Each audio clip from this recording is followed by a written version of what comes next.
siya o dating Sa ating exam, 15 na 20 minutes po siya, matatapos siya sa 4, no? Kaya ito po yung ating test ay Tingnan nyo kami ha. sisimulan na po ni Pastor Rodita. Isa po ang magandang hapon po at magpapasalamat po tayo sa Panginoon sapagkat lagi po tayong nanyayahan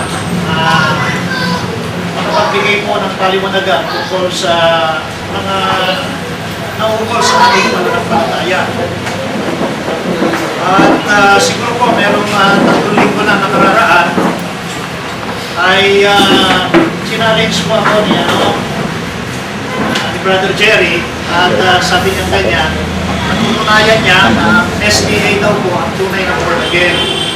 Kaya yung po sana pagbigyan, pero dahil sa masugin niya, magkahagat.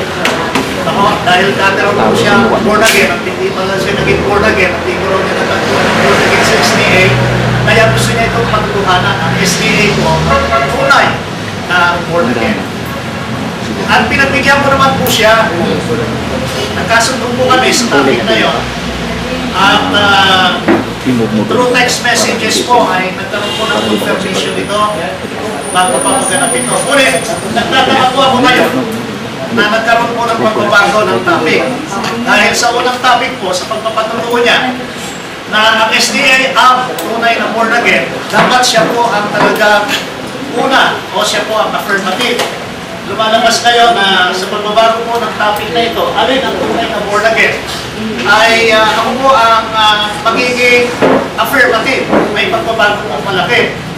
At maging dito po sa napili natin na topic, alin ang tunay na born again, nakikita po natin na malawak po ang ibig sabihin ito. Una-una, naniniwala po ako na ang magiging born again, ito po ay karanasan. Kaya po sinabi na may dapat makita tayo sa topic natin. Personal po ito na karanasan ng isang tao. Kaya sabi ko mas maganda sana sino ang tunay na born again. Ngunit, dahil tayo po ay kabilang sa iba't ibang sekta ng pananampalataya, denomination, religious affiliation, at nabago po ito, alin, ibig sabihin ang pag-uusapan natin ngayon, ay hindi lamang yung personal na karanasan ng isang tao na siya po ay ma-born again, kung hindi yung tamang doktrina. Kaya ngayon ay gusto ko pong tumayo bigyan ng pansin po ito ang dalawang bagay, hindi lamang doktrina kung hindi karanasan. Sapagkat ang mahalaga rin po ang doktrina, mas mahalaga rin po ang tamang karanasan sa tamang doktrina.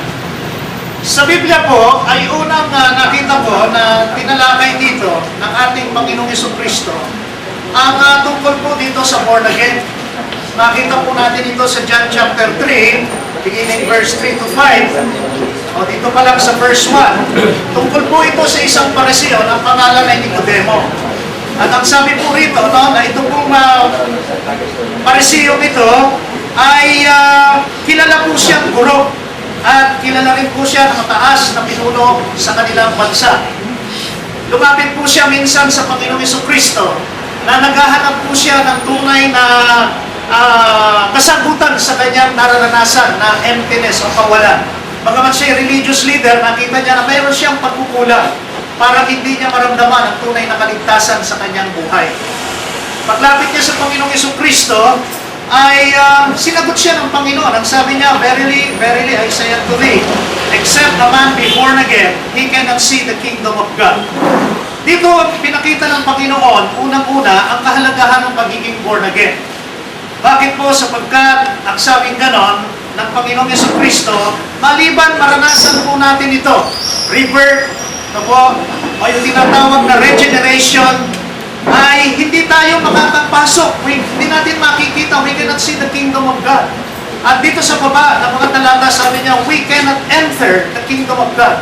Kaya mahalaga po itong topic na ito sapagkat ang sino mang hindi makararanas ng tunay na pagsilang na muli o born again, ay hindi siya makakapasok sa kalangitan ng langit o maging dito, the kingdom of heaven. O kaya dito po, he cannot see the kingdom of heaven. At dito po, ipinakita po ng banal na kasulatan kung paano po isang tao eh. Nagtanong po si Nicodemo, sabi niya, how can a man be born again if he is old? Can he enter the second time into his mother's womb to be born again? Paano po magkakaroon po ng tinatawag na pagsilang na muli ang isang tao? Kailangan ba raw siya na pumasok pa sa sinapupunan ng kanyang ina? Ako, hindi na po pwede dahil talaga malaki na siya.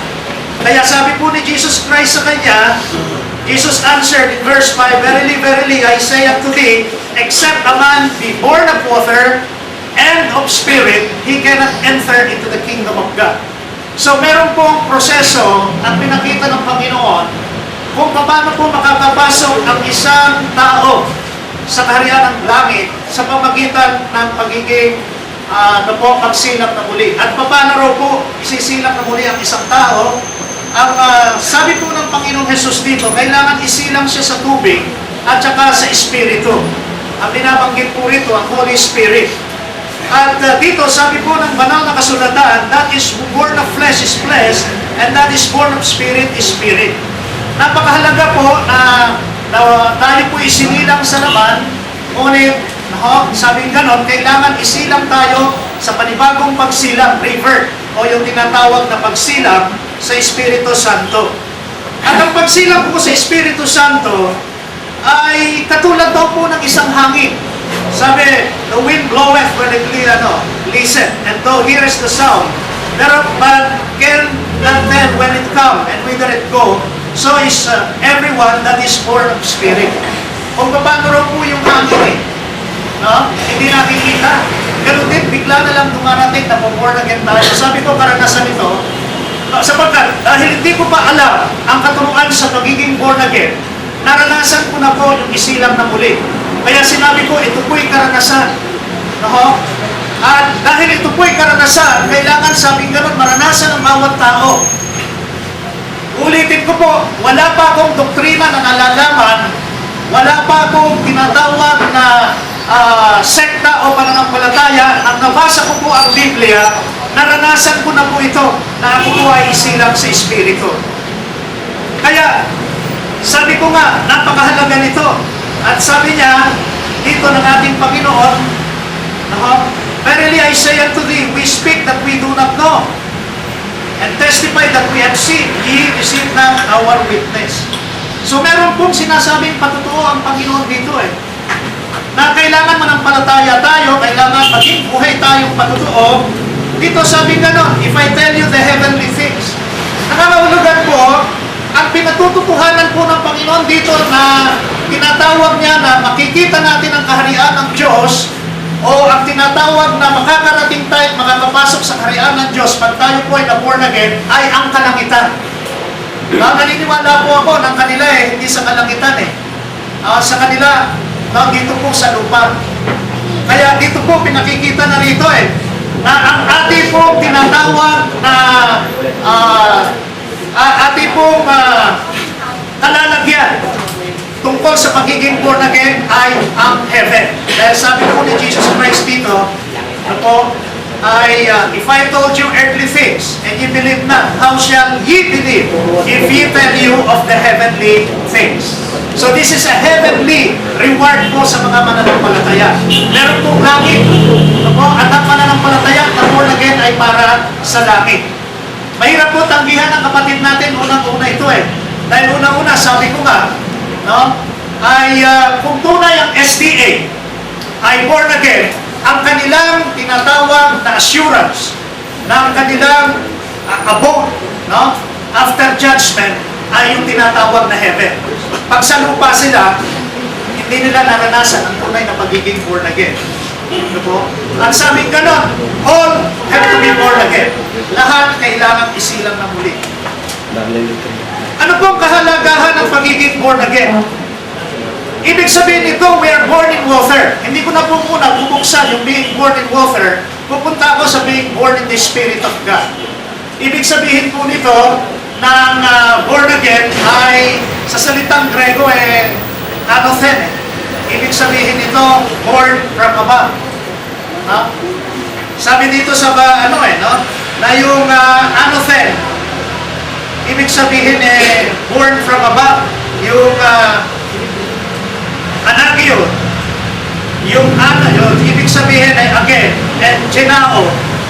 above. No? Ibig sabihin, born from above. Ibig sabihin po ng born again, spiritual river. Pagsilang natin sa Espiritu Santo.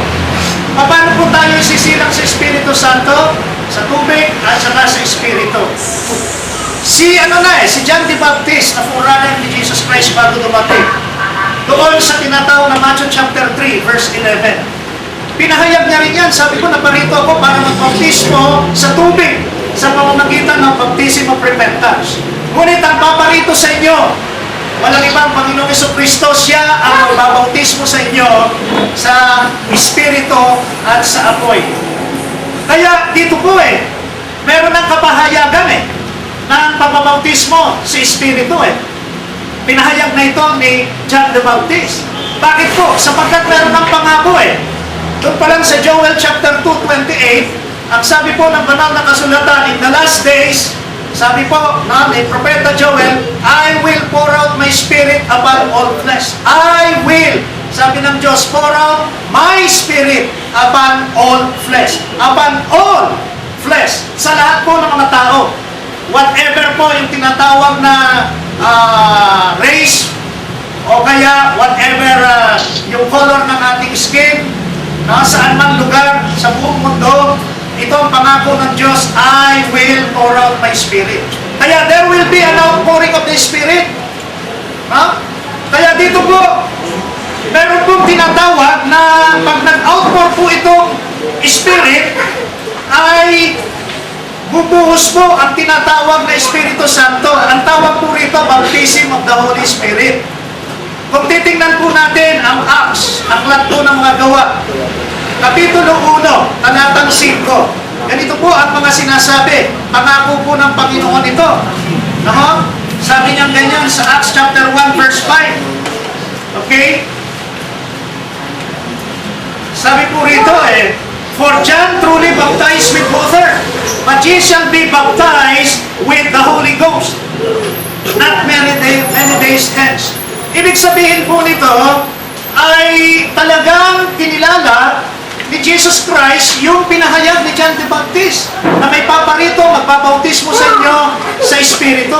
At ito nga, napagtanggap natin ang Espiritu, ang tawag po rito ay baptism with the Holy Spirit. Sino po may pangako nito? Ang Panginoong Jesucristo na lahat po dapat mabautismuhan ng Espiritu Santo.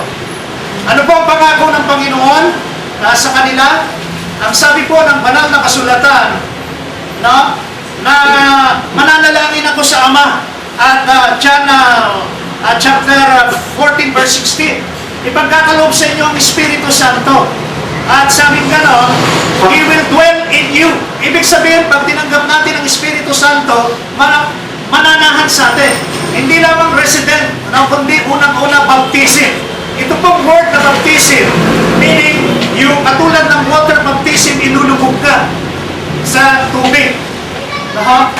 Bapto. Ganon din sa Holy Spirit, kailangan ilubog tayo sa Holy Spirit. Tanggapin natin yung indwelling of the Holy Spirit sa atin. Kaya nangako po ang Panginoon, sabi niya, doon sa Luke chapter 24, huwag kayo aalis sa Jerusalem until you receive, sabing ganon, the endowment, which is the Holy Spirit.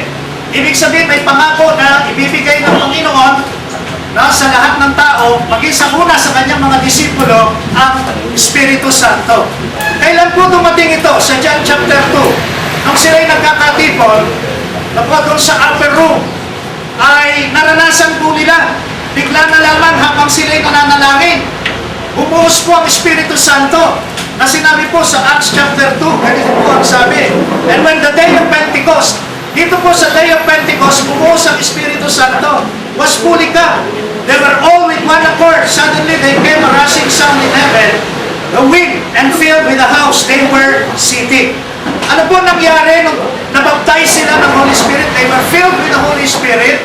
Ano po ang nangyari? Sabi ganon, then all filled with the Holy Ghost and begin to speak with another tongue as the Spirit gave them the utterance. Nagsalita po sila as initial evidence ng Holy Spirit na tinanggap nila. Nagsalita sila ng iba't ibang wika, glosalia.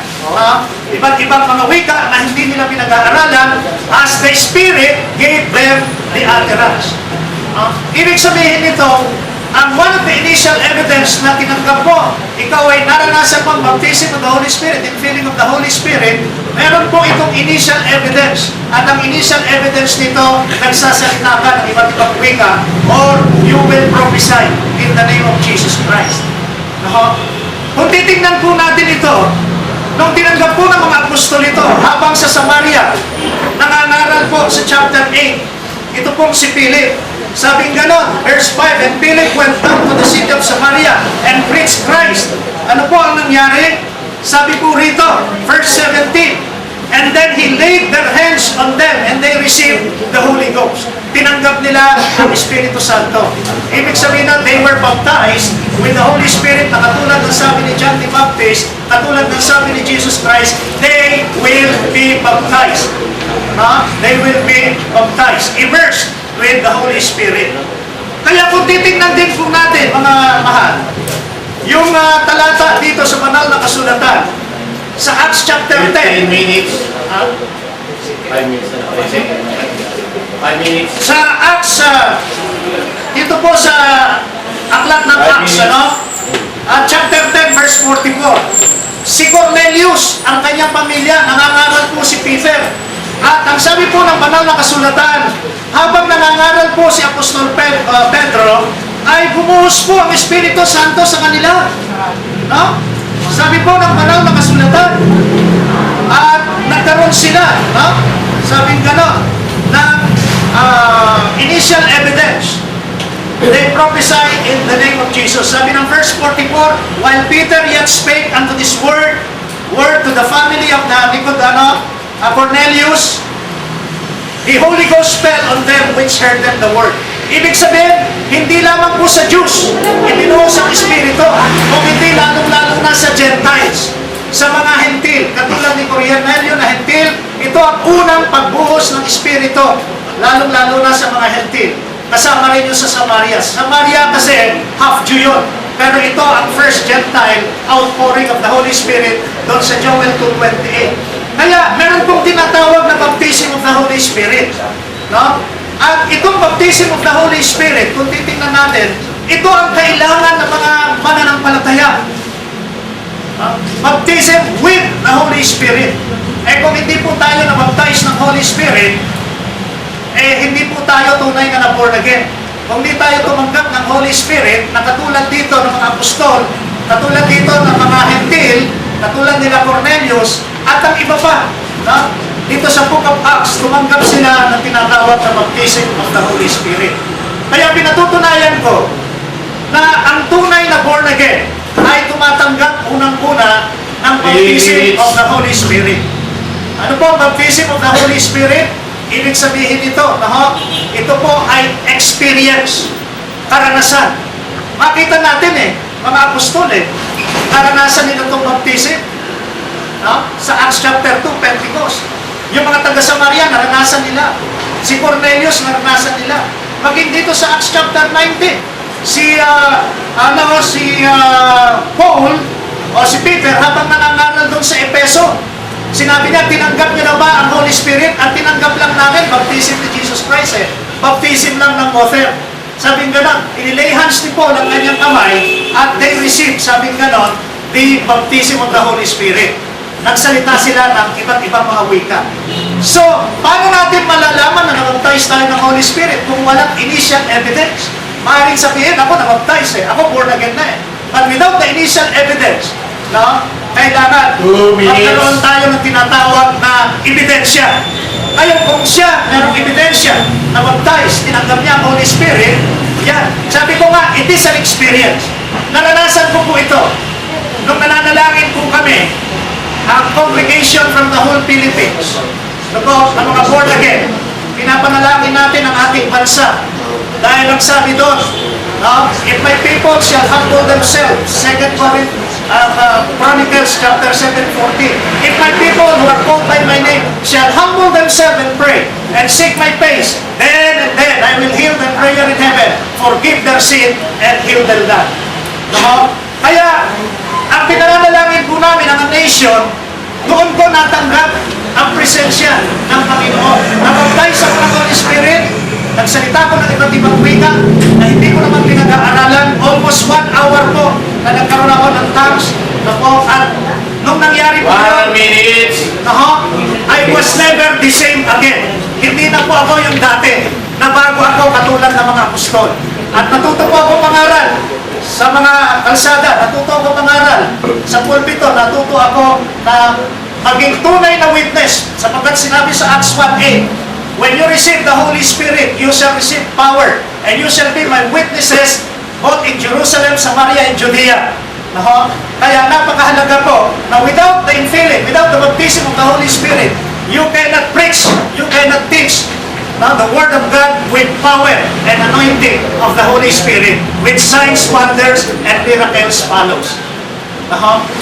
Kaya makita ko po, sabi ko, hindi lamang po doktrina, hindi ko nalaman ang doktrinang ito, karanasan ito na dumating sa akin, wala pa akong doktrina na nalalaman tungkol dito, na nalaman ko na lang, na totoo pala, itong Biblia. Ito pala, ang baptism ng Holy Spirit. Ano pa yan? 5 minutes cross. Hindi matatayo mo siya. Hindi, ano man. Magkakaroon naman ng paglilinaw si Brother Jerry dito sa mga hinahayag ng ating kapatid.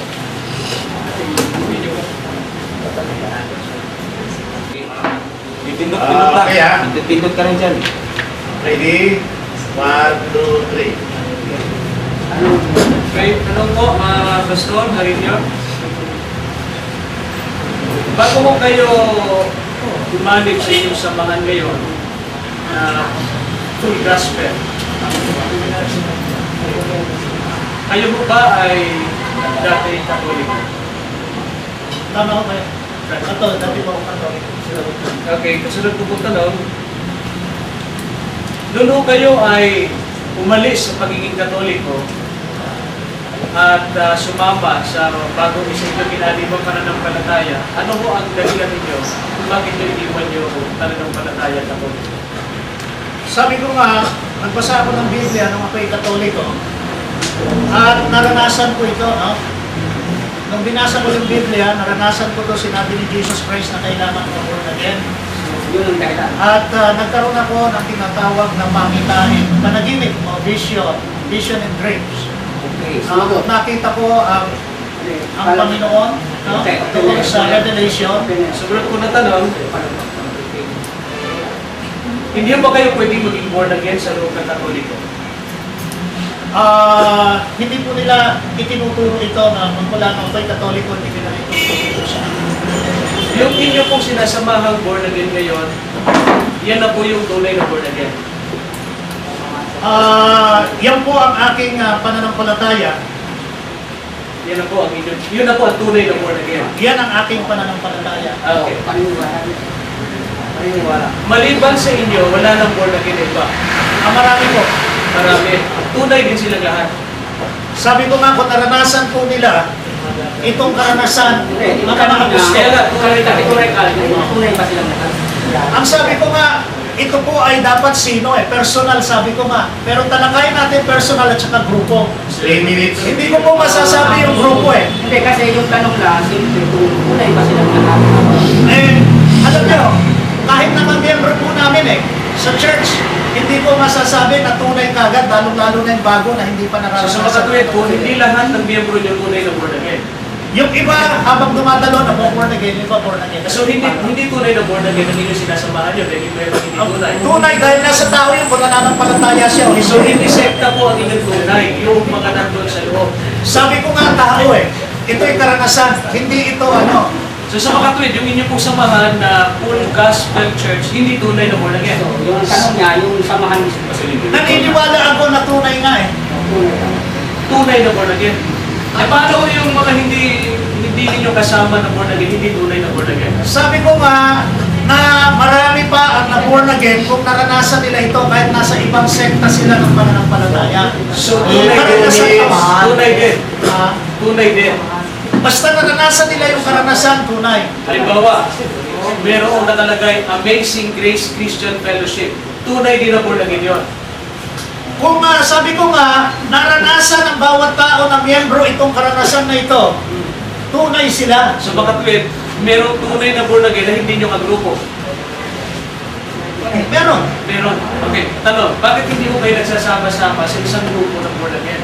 Dahil sa tinatawag na revival, awakening, pagbuhos ng Espiritu Santo, magmula noon hanggang ngayon, meron tinatawag na awakening, revival. Okay, next question po. Sabi ninyo ay ang pagiging born again ay karanasan sa langit. Tanong ko po sa inyo, noon kayo ba na born again? Anong lugar po kayo na born again? Saan? Ang sabi ko, sinabi ni Jesus Christ dito, na yung itinuturo niya, Family. Saan lugar po kayo na born again? Ha? Saan ang lugar kayo na born again? abay, nandun ako sa sinasabi ko nga, sa isang prayer meeting. So saan po yung lugar na yun? Sa langit po ba yun? Alin? Yung tanong niya, kung saan yung lugar? Sa Kung saan ako born again kayo, Kung saan ko tinanggap yung karanasan. saan po yun? Tinanggap ko yung karanasan nito na bumuhos yung Espiritu sa akin doon po sa lugar po ng malapit sa Santa Cruz. So dito sa Pilipinas po. So mali po yung sinabi ninyo na ang born again kailangan sa langit. Ay, tama po, dahil yun ang tinatawag na reward ng mga born again. Hindi ko sinasabi po dito sa lupa. Sa langit sila pupunta. They can see, they can enter the kingdom of God. Okay, sige. Next question po.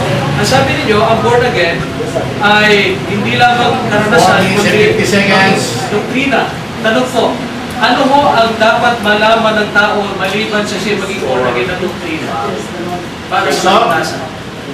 Kaligtasan. Sige, sagot. Sige, kung saan mo sa Kaligtasan. kaligtasan. Bonus na lang sa Doktrina. Sumagot ka, kaligtasan. Pagtanggap kay Jesus. Okay. So sa pangalawang tindig, si Brother Jerry naman ang magpapahayag ng kanya para sa bata. Magandang hapon po sa ating lahat. Send natin. Send natin. Okay, start. Magandang hapon po sa lahat ng ating mga kaibigan at mga kapatid, lalo na po sa ating kasama, Pastor Carino at sa kanyang mga kasamahan. Lalo na po sa ating mga bisita na nagkakamaki po ng ating pag-aaral ngayong hapon. Kanina po ay mapansin ninyo yung mga binanggit ni Pastor sa kanyang unang tindig sa presentation niya ay hindi ho natin masyadong tinututulan yung bahagi na yon sapagkat naniniwala tayo na ang talagang pagiging born again ay essential para sa kaligtasan. At yan din ho ay tinuturo rin isa sa mga doktrina ng Seventh-day Adventist na hindi ka pwedeng makapasok sa kaharian ng langit kung hindi mo maranasan ang karanasan sa Juan 3:3 hanggang 5. Na sinasabi ron maliban na ang tao ipanganak na muli ay hindi siya papasok sa kaharian ng langit. Sa katotohanan, mga minamahal na mga kaibigan, meron ho kaming 28 fundamental belief ng Seventh-day Adventist. At lahat po ng mga itinuturong doktrina ng Adventista ay tumatalakay sa bawat pagbabago ng buhay ng bawat mananampalataya, lalo na sa aming mga Adventista. At binibigyan din po ng emphasis yung karanasan na tinatawag na pagkapanganak na muli. Katulad po ng aking pong babasahin sa inyo na isang statement of belief ng ng mga Adventist. Ito po ay nasa doctrine number 10. Ito ay may kinalaman sa experience of salvation. Sabi ho dito, in infinite love and mercy of God made Christ, who knew no sin, to be sin for us, so that in Him we might be made righteousness of God. Led by the Holy Spirit, we sense our need, acknowledge our sinfulness, repent our transgressions, and exercise faith in Jesus as Lord and Christ. As a substitute and example, this faith which receives salvation comes through the divine power of the Word and is the gift of God's grace. Though, or through Christ, we are justified, adopted as God's Son and daughters, and delivered from the lordship of sin. Through the Spirit, we are born again and sanctified by the Spirit. Ito ho ay statement of belief ng Seventh-day Adventist sa number 10 na doktrina namin. At kung inyong babasahin yung mga doktrina natin, nandito ho, ang aking dala po yung ating fundamental belief, lahat po ng ating mga doktrina ay lagi ho nakaka-integrate sa tinatawag na karanasan ng pagkapanganak muli. Kaya po, yung po ating patutunayan, sapagkat ngayon po ay ating paksa, alin ang tunay na born again, nabanggit ko po kanina, ayoko na hong bigyan ng comment yung kanyang binanggit kanina na binago-bago at ulit. Kaya baguhin natin ng hindi yan, walang problema, as long as kung kaya natin tindigan. Ang mahirap kung hindi natin kaya tindigan, matatakot tayo baguhin. Ngayon, ay pinatutunayan ko at patutunayan ko na ang Seventh-day Adventist ay tunay na born again. Ito po ay pagpapasagot na rin sa mga wrong o misconception ng maraming mga evangelicals tungkol sa Adventist. Una ho, katulad na sinabi ko, ang karanasan ng pagiging born again ay kinakailangan makita sa isang mananampalataya. Meron pong 5 bagay, sapagkat baka ko yung ubusan ng oras, no? Na nais ko pong pansinin natin, mga katangian ng tunay na born again na binabagit ng Banal na Kasulatan. Una ho, ang pagiging born again o ang karanasan ng born again, siya ho ay nakaranas ng pagkahikaya o conversion. Hindi po pwede na isang tao ay nagpapakilala ng born again kung walang conversion sa kanyang puso. Kaya nga kung sa pag-uusap ni Nicodemus at ang ating Panginoon Jesucristo, naroon po yung conversion ni Nicodemus. At doon sa conversion na yun, marami hong involved dyan. Nandiyon yung pagkukonvict ng Panginoon sa pamamagitan ng Banal na Espiritu na tayo ay isang makasalanan. Maliban na hindi natin makilala ang ating sarili na isang makasalanan, hindi tayo makukonvert ng ating Panginoon. Sa conversion, naroon din po ang repentance. Kasama po sa conversion ng repentance. Hindi po pwede yung kilala mo si Kristo, hindi ka naman magsisisi sa iyong mga ginawang kasalanan ng mga nakaraan. Nandoon yung repentance, and of course, yung binanggit niya, naroon yung baptism. So doon po sa unang bahagi na yun, na isa sa mga katangian ng born again, pasado ho ang Seventh-day Adventist. Ikalawa, ang karanasan ng pagiging born again, ito po ay karanasan na kung saan sila'y pinagkalooban ng karapatan na makilala o tawaging mga anak ng Diyos. Yun po nga sa Juan 1:12. Siguro alam naman natin yung talatang yun. Sabi roon, ang sino man tumanggap sa Kanya ay pinagkaloobang maging karapatan, ng karapatang maging mga anak ng Diyos. So sa mga tuwid, ang born again ay tinawag ng mga anak ng Diyos sapagkat sila ay konvertido kay Kristo, sila ay nagbago ng kanilang buhay because born again means rebirth. It is a regeneration of your life. Pagbabago ng iyong buhay. Ngayon po ay, kaya ko naitanong kanina, pamayan lang siguro sa libatan, pag-ubusan ng presentation, ay yung pinagkalooban ng karapatang maging anak ng Diyos sa pamamagitan ng ating pananampalataya. Ang pananampalataya, ang siya hong naging dahilan para tayo ay maiugnay sa Diyos. Hindi ka pwedeng maging anak ng Diyos kung wala tayong pananampalataya sa kanyang pagpundanan. And that is main doctrine ng Seventh-day Adventist. Hindi po pwedeng maging isang Adventist at isang mananampalataya o maging born again kung hindi niya maranasan ang conversion at yung pananampalataya kay Kristo. Yung kaligtasan na ibinigay sa pamamagitan ng biyaya, by grace we are saved, sa pamamagitan ng ating pananampalataya. Efeso 2:8. Kaya ho yung doktrina ho nila na basic ng salvation, doktrina rin po ng Seventh-day Adventist. Baka hindi ho niya alam yon. Kaya ho yun ang aking sinabi na patutunayan ko na ang Seventh-day Adventist ay born again. Sapagkat yung katangian na binabanggit ng Biblia sa isang born again, sa isang tunay na born again, nasa loob ng Seventh-day Adventist. Tinanggap ng mga mananampalatayang Adventista. Ikalawa po, sabi ng Biblia, ay tinawag ng mga anak ng Diyos. Ang tanong maliban po kapag ikaw pala itinawag na anak ng Diyos, meron mo bang payo ang Diyos sa Biblia? Ito naman po ay may kinalaman na ho sa aral. Sabi niya ko kanina, ang pagiging born again ay may kinalaman din ang aral. Sapagkat kung tama na yung aral, tama yung pamumuhay. Binanggit na niya kaya sa kanyang presentation. Ngayon, may aral po ang Diyos. Dito po sa aklat na isinulat ni Apostol Pablo sa ikalawang Korinto 6:17 at 18. Ang sabi po dito, kaya nga magsihiwalay o magsialis kayo sa kanila magsihiwalay kayo, sabi ng Panginoon, at huwag kayong magsihipo ng mga bagay na marumi, at kayo aking tatanggapin, at ako sa inyo'y magiging ama, at sa akin kayo magiging anak na lalaki at babae, sabi ng Panginoong makapangyarihan sa lahat. So ang mga lingkod ng Diyos, ang mga na-born again, ang mga tinawag na mga anak ng Diyos, ang payo ng ating Apostol Pablo, humihiwalay sa mga bagay na marumi. Hindi pinahihipo ng mga bagay na akakarton. Pag sinabing akakarton, ito ho yung ayaw na ayaw ng Diyos. Hindi ho niya pinahihipo ng mga bagay na madumi, sapagkat sila ay mga anak, mga born again. Sila ay mga anak ng Diyos. Sila ay mga konvertido kay Kristo. Sila ay mga nagsisi sa kanilang mga kasalanan. Ano pa po ang sinasabi ng Biblia? Doon po sa aklat na isinulat ni Apostol Pedro, sa unang Pedro, Kapitulo 1, talatang 15 hanggang 16, ang sabi po ni Apostol Pedro, ngunit yamang banal ang sa inyo'y tumawag, ay magpakabanal naman kayo sa lahat ng paraan ng pamumuhay, sapagkat nasusulat, kayo'y magpakabanal sapagkat ako'y banal. Eh, lahat naman ng mga Kristiyano, hindi naman tumatanggi na ito po ay payo ni Apostol Pedro sa lahat ng mga lingkod ng Diyos.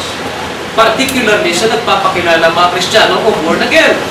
Ang sabi po ni Apostol Pedro, yung mga na-born again ay kinakailangan na mamuhay na may pagpapakabanal, sapagkat yung Diyos na tumawag sa kanila ay banal. Nararapat na naman din na mamuhay kayo sa pagpapakabanal. So yan naman po ay given. Alam naman natin yung salitang pagpapakabanal. Pero gusto lamang po nating bigyan pa ng paglilinaw at pagpapaliwanag ng Biblia kung saan sinipi ni Apostol Pedro itong salitang pagpapakabanal na dapat masumpungan sa mga born again Christian na binanggit ni Apostol Pedro. Alam po ba ninyo kung saan sinipi ho ni Apostol Pedro? Yung unang Pedro 1:15 at 16.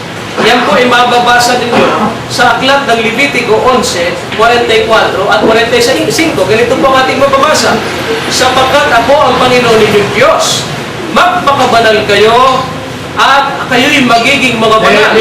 Sapagkat ako'y banal. Di huwag kayong magpakahawa sa anumang bagay na umuusan na gumagalaw sa ibabaw ng lupa, sapagkat ako ang Panginoon na nagsampa sa inyo mula sa lupain ng Ehipto upang kayo o ako ay inyong maging Diyos at kayo'y magpakabanal sapagkat ako'y banal.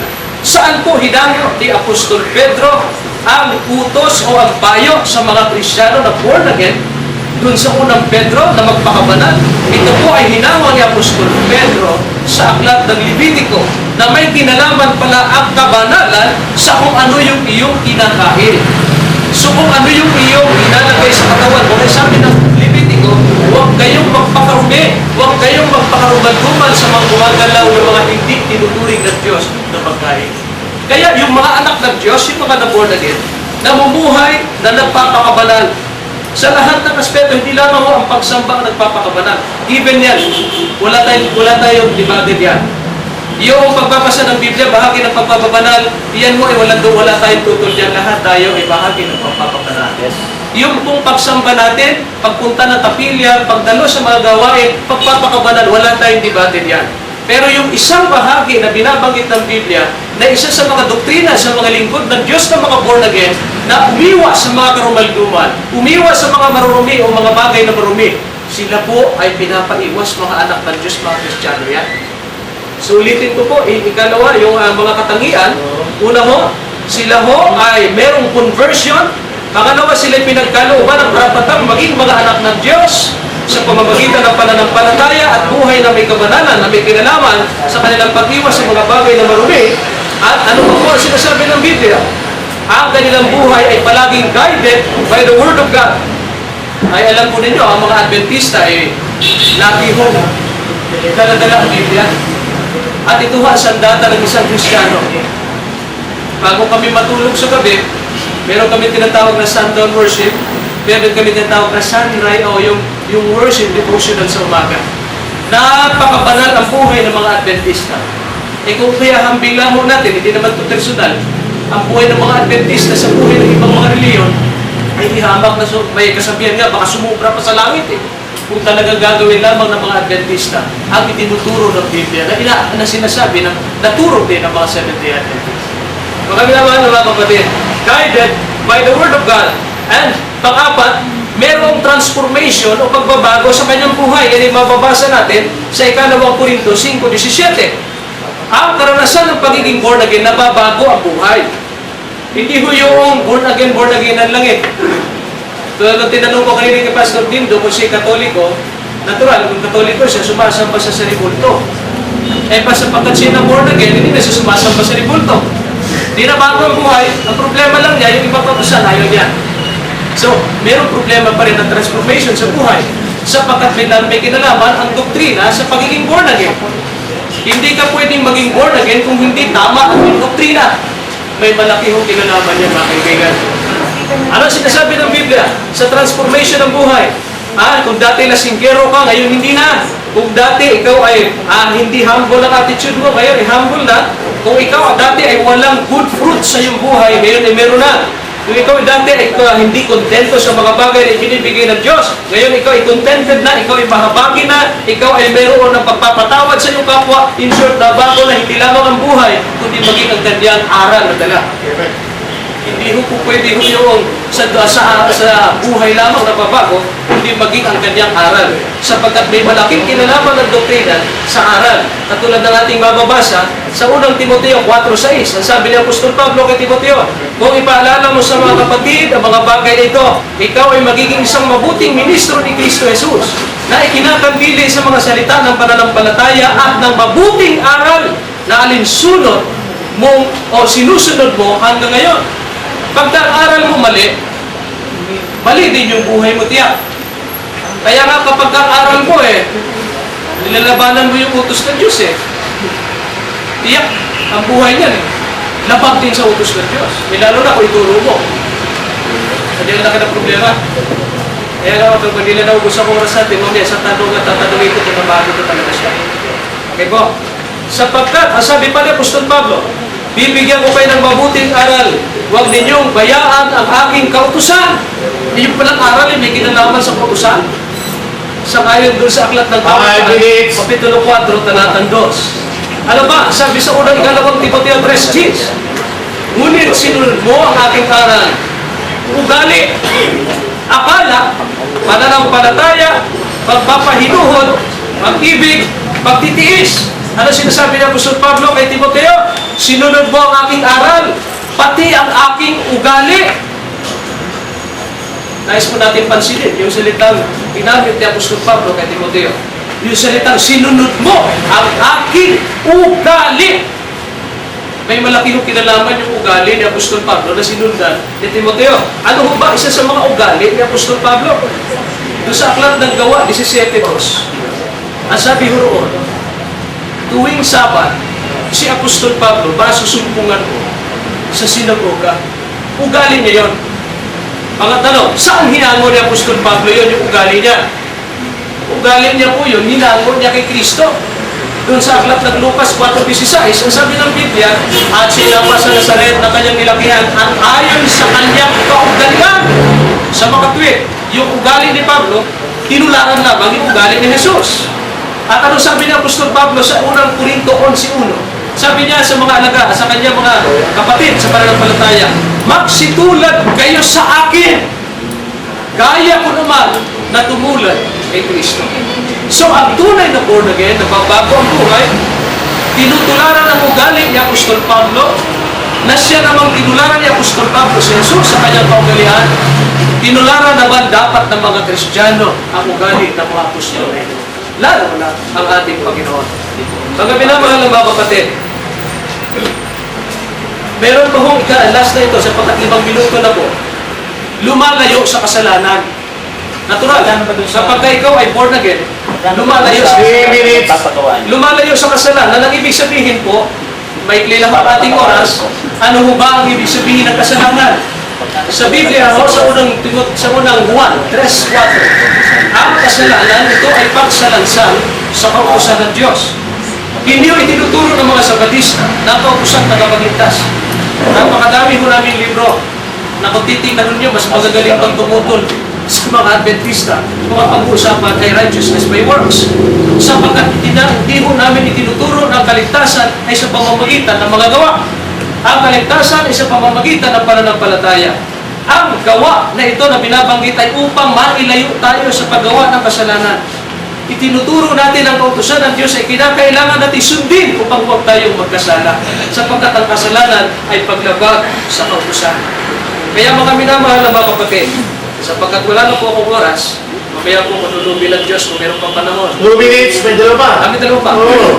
Ay nais ko pong conclude sa ating pong pag-aaral ngayon ang 5 importanteng bagay kung bakit sinasabi natin na ang born again ay nasa Seventh-day Adventist. So ang Seventh-day Adventist ay born again. Born again Christian. Una, sapagkat sila'y nakaranas ng pagkahikayat o conversion mula sa ating Panginoon. Naranasan nila ang makonvict sa kanilang makasalanan sa pamamagitan ng kapangyarihan ng Banal na Espiritu.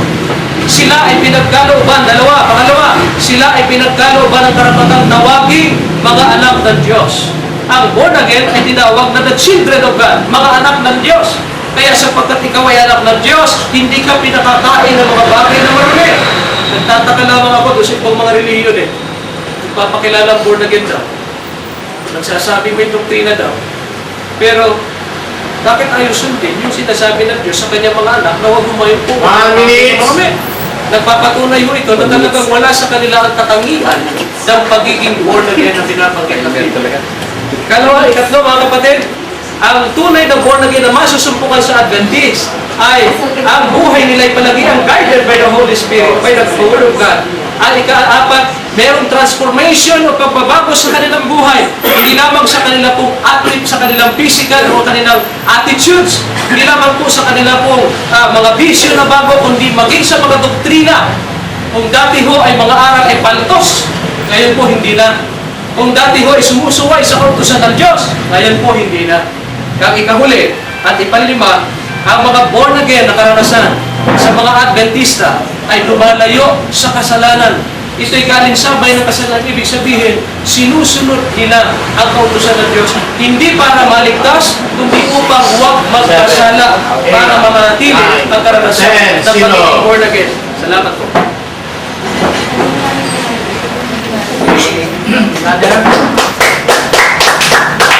Parang naman dyan, parang gano'n. Mayroon tayong limang minuto para sa paglilinaw ni Brother. Umpisahan ng pagkakaroon. Kanyang pinahayag. Yung doon ka na magtanong sa kanyang mga pinahayag. Ang paglilinaw. Okay, tanong nga. Okay. Kanya. 1, 2, 3, tanong. Okay, tanong nga. Brother Terry. Okay, ikaw kami, upo na lang. Sige. Tayo. Tayo. Wala na tayo. Lahat ba ng SDA born again? Yes. Yes. Yes.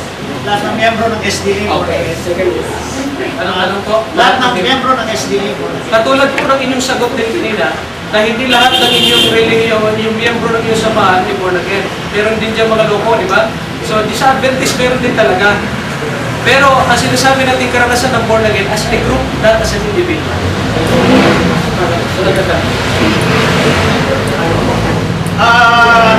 Kayo lamang ba ang born again o kayo ba ang mga denomination, religious affiliation? Ang sabi po ng Biblia, meron pa akong ibang mga tupa na wala sa kulungan ito. Sa mga tuwid, may mga lingkod pa rin talaga ang Diyos na mga anak ng Diyos na nasa ibang kulungan.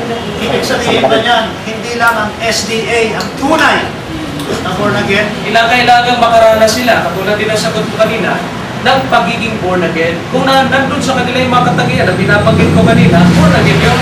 Kaya ka, ano ko lang tanong ko ulit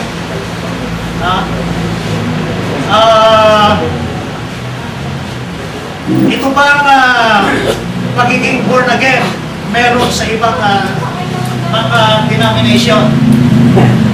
Kung Oo, hindi. Kung nasa kanila yung 5 binabanggit kong katangian sa Biblia, kung nasa sa kanila, Oo. siguradong nasa kanila. Kung nasa kanila yung 5 yon, nangangahulugan. Follow up. Tanong po, ulitin ko, ayaw niya sagutin eh. Hindi, Sinasagot ko lang, ayaw siya sasagot. Sabi ko nga, kung meron o wala.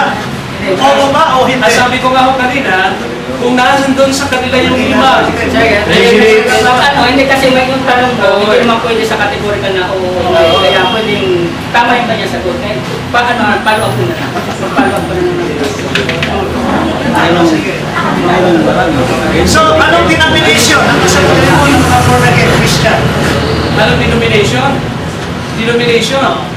Kasi nasabi natin, ang pinatutunayan ko ay ang tunay na born again ang Adventist sapagkat meron sa kanya yung limang mga katangian na yun.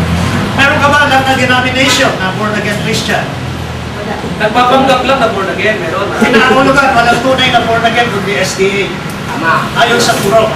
Kung nabanggit ko kanina, sabi ko, kung nasa kanya yung lima na yun, nakatangian ng Biblia, na binanggit ko kanina, nasa kanya, born again Sa yun. palagay mo ba, walang denomination ang limang ito? Nasa kanila. Ang bay wala. Alin doon ang wala? Sige, sasagot ako. Alin doon ang wala. Yung katangian ng pagiging anak ng Diyos na hindi pinahingi po ng mga bagay na karoon ng luma. 2 minutes. Isa lang yan sa sample na wala. Okay. Naranasan mo na ba na bautismo ng Espiritu Santo? Kung ako'y tumanggap kay Kristo, natural, tinanggap ko ang bautismo ng banal na Espiritu. Ano ang lugar? Kung saan ka natanggal? Ano ka?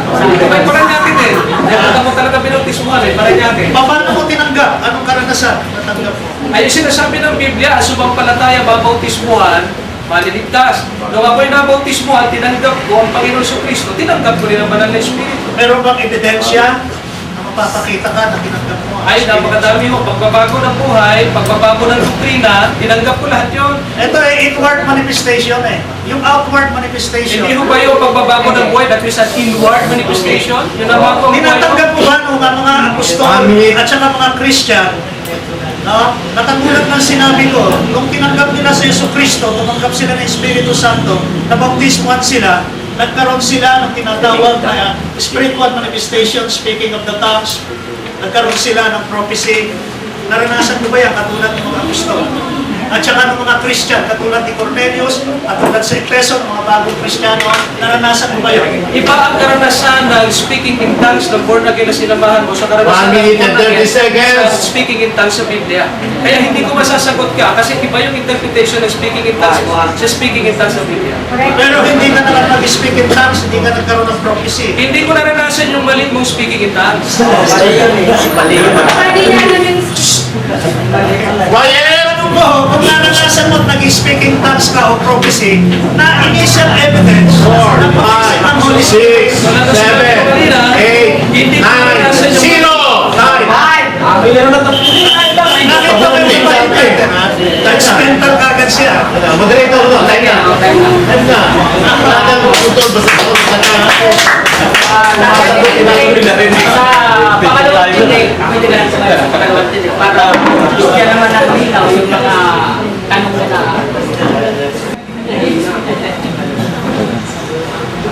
Okay. Salamat sa mga pinahayag kapatid natin si Brother Jerry, no? Siya raw ay, born again, naranasan niya. At dito sa John 3, 3, inangin niya ulit ito, yung tungkol kay Nicodemus. Dito maliwanag po, na sinasabi rito, na yung itinuro ni Jesus Christ, tungkol po sa hindi ko siya natanong kung saan yung final abode niya residence niya pagdating po ng judgment po sa lupa o sa langit, bakit tatanungin ko yan? Kasi ang tinuro dito ni Jesus Christ ng tunay na pagiging born again, kailangan sa langit kasi ito yung mga langit na katuruan unless a man be born again, he shall not see, and he shall cannot enter the kingdom of God. Pabigyan natin siya, yan. Ngayon, kung titignan po natin ito, yung fundamental belief niya, okay, sabi niya 28 gusto kong dumako mamaya rito Pinagkit niya lang yung experience of salvation. Hindi ko lang nadala yung aking kopya po ng belief ng Seventh-day Adventist. At dito po sa tinatawag na sabi niya tinanggap niya, ang sabi niya, wala siyang tinatawag na na tunay na karanasan. Pinakita ko po ang aking tunay na karanasan na ako po ay nung tinanggap po ang Espiritu Santo, katulad po ng mga apostol at mga unang Kristiyano, tinanggap po nila yung tinatawag na baptism of the Holy Spirit, merong initial evidence. Ano na initial evidence nila? Speaking of tongues. Eh kung titingnan po natin ang binigay nga ng kagad na ebidensya ay hindi lang initial kung hindi after na ng conversion. Ibig ko sabihin at the moment of conversion, ano yung pagkakakitaan na tinanggap mong Espiritu. Sa kanya naman, yung katangian ng pagiging born again ay sabi niya ng gano'n, after ng conversion. Sa tingin ko po yung binigay niya lahat ng ito yung mga born again, nasa kanila ito Magamat ayaw niya na wala nang born again dito para sa Pilipinas o sa buong mundo, na SDA lang ang tunay na born again. Parang ganun po dumarating. Ibig sabihin, condemned na po lahat. Magamat naranasan nila ito, ang nakita ko pagkakaiba lang. Sa amin po pareho ito Ando doon po yung conversion, ando doon ang repentance, after conversion, ando doon po new life, regeneration, ando doon po yung transformation, ando doon ang pagbabago ng buhay, pagbabago ng puso, pagbabago ng espiritu, pagbabago po, buong-buo, new life. Pareho-pareho. Ang pagkakaiba lang po namin ay pinipilit niya na ang born again, kumakain naman, yung pag tinatawag na hindi na kumakain ng mga dietary food, na kapag daw humawak ka, ibig sabihin hindi ka na born again. Hindi ko alam kung nakahawak na siya patay na, yung tinatawag na, kahit sa palengke, kahit na saan, o nakahipo na siya nung tinatawag na kusit, nakahipo na siya nung tinatawag na, yung shrimp, o yung tinatawag na mga bagay na, pinagbabawal. Ay baka nakahipo na siya nun o nakakain na Kasi wala na yung pagiging born again niya. Kasi sabi niya, doon lang daw makikita ang holiness ng isang tao. Binanggit niya pa yung Leviticus 11 Tama naman. Sapagkat yung Leviticus 11, ang hindi niya nabanggit dito, na yun ay holiness ng panahon ng mga Jews. Iba po ang holiness ngayon ng Christian. Ang holiness po ng mga Hudyo noon ay depende po sa Moses Law, depende po doon sa tinatawag na paghahain, depende po doon sa kinakain.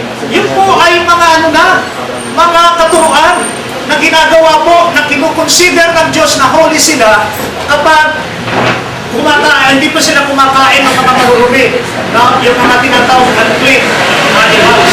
Ngayon po pag nakakain ka, hindi ka na born again Mali po yung katuruan na yun. Sapagkat kung titignan natin ang banal na kasulatan, pinakita na sa Mark na sabing ganon, lahat ay makakain natin, hindi yung pumapasok sa atin, kung hindi yung lumalabas. Ang nagpaparumi, marami po sa atin na magtatawa Pero kung titignan natin yung aklat ng Lucas, ang Panginoong Yesus na may sabi, chapter 10, verse 8. Tingnan natin, pakinggan natin ang sinabi ng Panginoong Yesus.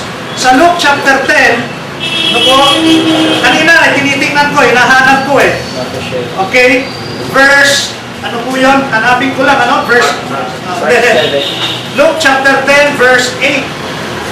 Okay, sabi ng Panginoong Yesus Okay? Nung sinend niya po yung 70 na mga apostol niya, sabi ganun sa verse 2, the harvest truly is great, for the laborers are few. Pray that the Lord of harvest may send forth laborers to His vineyard.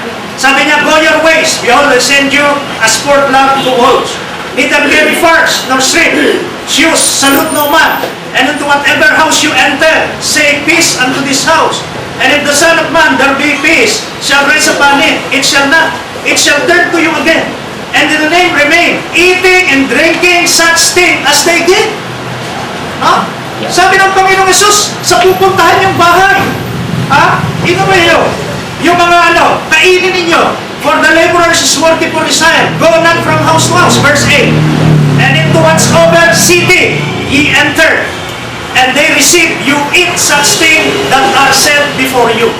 Maliwanag po ang sinabi ng Panginoon na yung mga apostol, binahayo niya from Jerusalem, Samaria, you'll become witness because the Holy Spirit will be upon you. Since the Holy Spirit nasa sa atin, we have now liberty through Christ. Ito po, kinukulong pa rin eh. Yung kanilang tinuturo sa mga pagkain, kinukulong nila. Yung mananampalataya, di ka na raw born again. Eh sabi ng Panginoon, we have already liberty. Sabi nga niya, si Paul, tinularan si Kristo. Ha? Oh. At ba sabing gano'n? Na ni Paul, gayahin niyo ko katulad kay Kristo. Eh si Kristo na nagsabi nito eh. Kung ginagaya niyo, pwede nang kainin, pupunta ka sa mga Gentile nation eh. Samaria, Judea, and to the uttermost of the earth. No? Yung ihahain sa iyo, kakainin mo. Abang, daming hinahain na iba't ibang pagkain mo. Hindi pwedeng hindi kakainin mo, tatalikuran mo eh. Sabi nga ganyan, ituro mo, yung tama. Eh wala nga silang alam pa eh, nakaturuan eh. Bago mo pa sila maturuan, hinainan ka na. No? Hindi mo kakainin niya, magturuan muna tayo, saka tayo kumain. Abutin kayo niya ng ilang oras bago mo maintindihan nila yung tinuturo mo. Sabi ni Jesus Christ, kainin niyo lahat ng ibinigay sa inyo.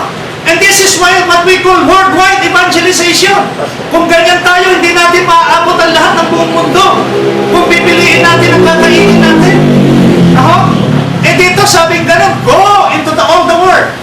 Preach the gospel, make disciples of all nations. Matthew 20:28. Now, baptize them in the name of the Father, the Son, and the Holy Spirit, and teach them. Yung word na teach them, turuan nyo sila lahat ng itinuturo mo. Ano tinuturo ni Kristo? Ha? Ibig sabihin, ang tinuturo niya, kainin niyo na lahat. Doon lang po nagkakaiba kami. At ang lahat ng mga born-again Christian, na iba sila sa kabuuan ng born-again Christian. Sabi ko nga, for all the population of born-again Christian, kukunti lang sila. Hindi sila kumakain ito eh. Hindi sila sumusunod kay Jesus eh. No, kung susunod sila kay Jesus, kakainin nila lahat ng inihain, kahit na hindi mananampalataya. Ano? Kaya dito po eh, makikita natin eh. Lahat po itong transformation, binanggit niya, tama po ito. Agree po ako rito. Huwag lamang po itong law at saka itong tinatawag tungkol sa pagkain. Hindi po ito ang tinuturo ng mga born-again Christian na totoo. Pero kapag tinuturo po ito, lalo sabat about law, hindi po totoong born-again Christian ito. Sapagkat naalipin pa sila, sabi, ang sino ang pinalaya ni Jesus, tunay na malaya. Ang sino man nasa Espiritu, kung tunay niyang tinanggap ang Espiritu ng Diyos, sabi sa Galatians, wala na tayo sa kautusan. Kaya dito po natin mapagkakaiban kung may na born again eh. Sabi niya eh, no? Maliraw tinuturo ka na born again o pagsalita. Meron po akong ebidensya. Ano po? Pumunta po siya sa doktrina nila eh. Pupunta na rin po ako. Wala po, hindi ko dala. Ito, meron siya. Pero nagdala na po ako ng ano eh. Ginat ko na. Kaya kahit na wala, okay. Yung salvation po nila eh, ganito eh. Through the Spirit, sabi nga na, basahin niyo kung tama. Meron ka naman dyan eh. Sabi niya sa salvation eh, binasa niya, number 10, through Spirit we are born again. Spirit renew our mind. Writes God's law love in our heart. O nakita na natin, kung talagang born again ka, yung kanila ng scripture nagsasabi na God's love. Ha? The law of God's love. Tingnan mo kung wala dyan yung law of God's love. Ano yung law of God's love? Law ni Jesus Christ yun. 1 John chapter 13, verse 34. Sabi niya, ito ang aking pagmahalan kayo. Ha? Matthew 22:27, 37. Ibigin mo ang Diyos ng buong puso, ng buong isipan, ng buong kalakasan. Ibigin mo ang iyong kapwa. Ibig sabihin, ang law ng pag-ibig. Ha? Eh, hindi mo nga maiibig ang kapwa mo niyan eh. Kakain kayo, kaya nga yung Jews at Gentiles, hindi magkasalo. Humihiwalay sila. Kasi yung kinakain ng Gentiles, hindi kinakain ng Jews. Paano sila magkakasundo sa pagkain lang? Paano sila meron sinasabi, one body, may unity? Pagkain lang, di na magkasundo. Pag Christian tayo, no not Jews, nor Gentiles. Pare-pareho na tayo. Kaya kung mag-iiwasan tayo sa pagkain, wala yung Spirit of love. Wala yung Holy Spirit. Nagkakaiba tayo. Bakit? Sabi ko, si Jesus Christ nang nagsabi, sundin natin siya. Kung kayong mga misyonaryo ng SDA, kayong mga mananampalataya, minister, lalabas, ang sabi ni Jesus Christ, kainin ninyo ang lahat ng inihanda sa inyo, kahit na sa ibang mga bansa, na kung saan nag-i-ebanghelyo, kahit sa tribal. Yan ang sabi ng Panginoon. O dito eh, tingnan natin, law of love. Andito po yan eh, saan na yung ano mo, yung libro mo. I-check niya po kung wala. God's law of love. Ibig sabihin na to, tinuro sa kanila, God's law of love. Eh, God's law, 10 commandments pa rin eh. Kaya ibig sabihin, yung doctrine born again, yung gawa, hindi born again. No? Oh, ano ba? Yung church nila, number 12, live in the basis of New Covenant. Sabi dito, the members should live on the basis of New Covenant. Saan sila naglilive? Old Covenant eh. Ano yun? Moses Law. Ano yun? Yung tungkol sa dietary food. Ano yun? No? Old Covenant. Eh sabi dito sa ano nila eh. Doctrine nila. Check nyo kung mali. Members live in the basis of New Covenant. Hindi siya born again. Old Covenant pa. At tunay na born again sa New Covenant na. Ibig sabihin kay Kristo na. Hindi na kay Moses.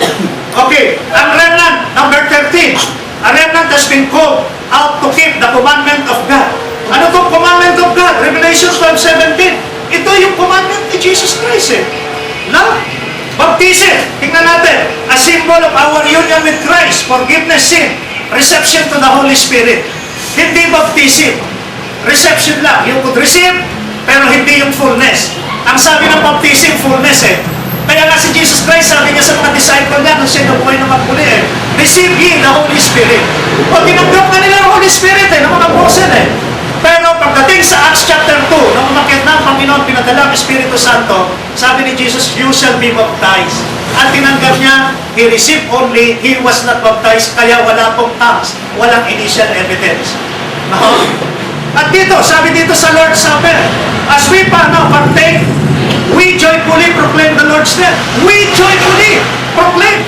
Saan ka magpaproclaim ng joyful ng Lord na siya pinatay? Yung mga asang puso na umiiyak eh. Yung tatlong Maria umiiyak eh. Paano joyful proclamation of Lord death till He comes? Hindi po yun eh. Kung born again ka, joyful celebration of Christ's resurrection. Ang dapat meron kang kagalakan nung nabuhay muli si Jesus, hindi nung namatay. Ano po? Tama po yun. Namatay siya para sa ating kasalanan. Nag-iiyakan po lahat. Pero nung siya nabuhay, tingnan nyo na nagpakita si Jesus, pumasok siya sa silid. Now, ano nangyari po? Nagalak yung mga apostol, nabuhayan sila. Therefore, joyful celebration of resurrection. Kailan nag-resurrect si Jesus Christ? First day. This is the Lord's Day. Lord's Day. Kailangan tingnan natin ang kahalagan ng Lord's Day. Resurrection. That is our salvation. Eh, memorial lang naman yung yung Sabbath eh. Memorial of creation. Pero hindi po ito tinatawag na redemption. Sabi niya, pahinga ang Diyos. Ibig sabihin ito, pagpapahinga lang ng Diyos, ibig sabihin ng memory of creation.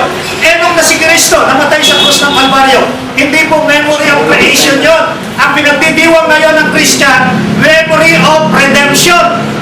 Joyful celebration. Kaya sa amin kapag Sunday, joyful kami. Umaawit kami, alive, alive. My Jesus is alive. God's not dead, He is alive. Yan ang mga born again Christian. Sineselebrate ang resurrection ni Jesus Christ. Hindi na lamang lagi nakatingin ganon, gawa ng kasalanan, iyak ng iyak, pero ayaw tumawalis sa kasalanan. Nako? Tingnan natin, ano po? Yung mga bagay na yon. Dito po, kung titingnan natin spiritual gifts, dito walang baptism sa kanila eh. Reception lang. Dito baptism.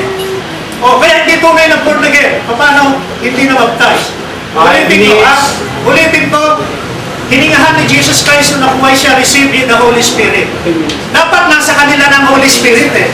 Bakit after ng 50 days na si Jesus Christ umakyat sa langit, binaba niya pa ang Espiritu niya at nabaptize sa mga disciple? This is baptism of the Holy Spirit.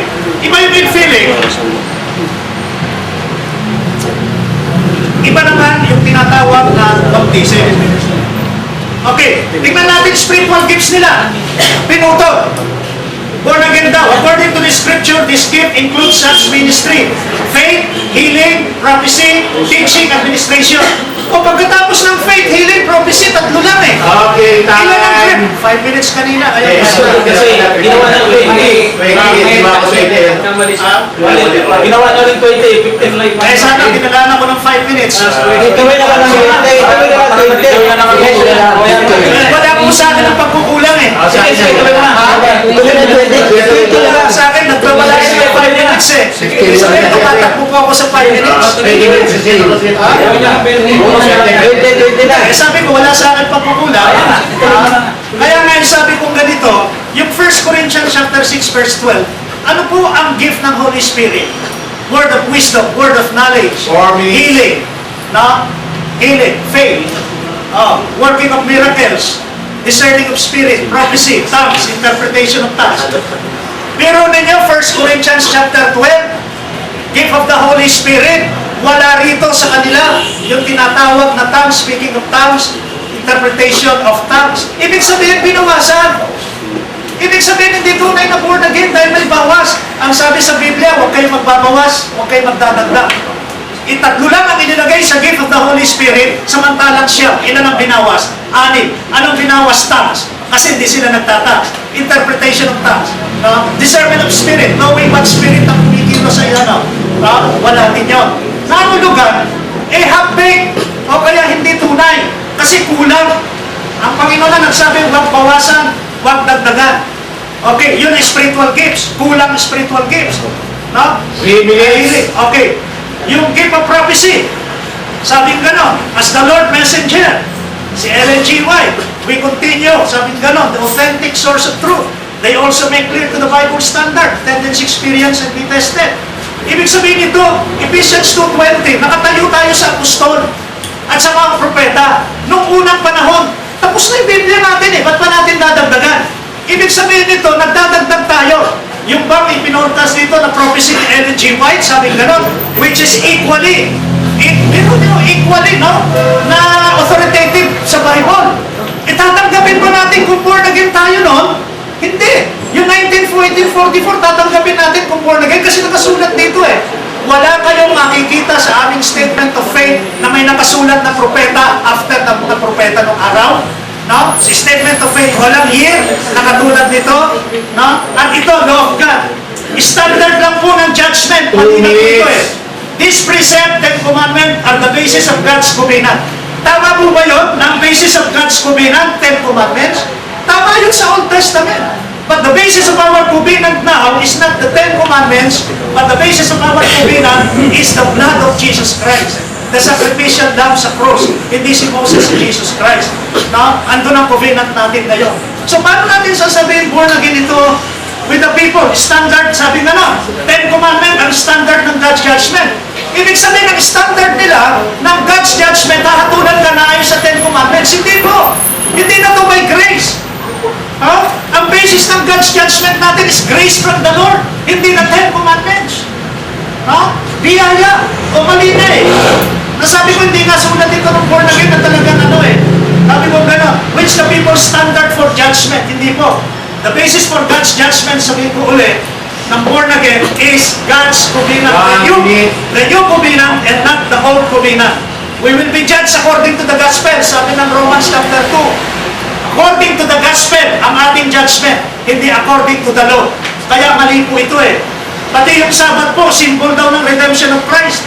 Pero niya yung Sabbath, yung memory ng Christ, symbol ng redemption. Hindi, si Kristo cross is the symbol of redemption. Makita natin ang malaking pagbabago dito sa doktrinang ito. Sabi gano'n, ay token of allegiance.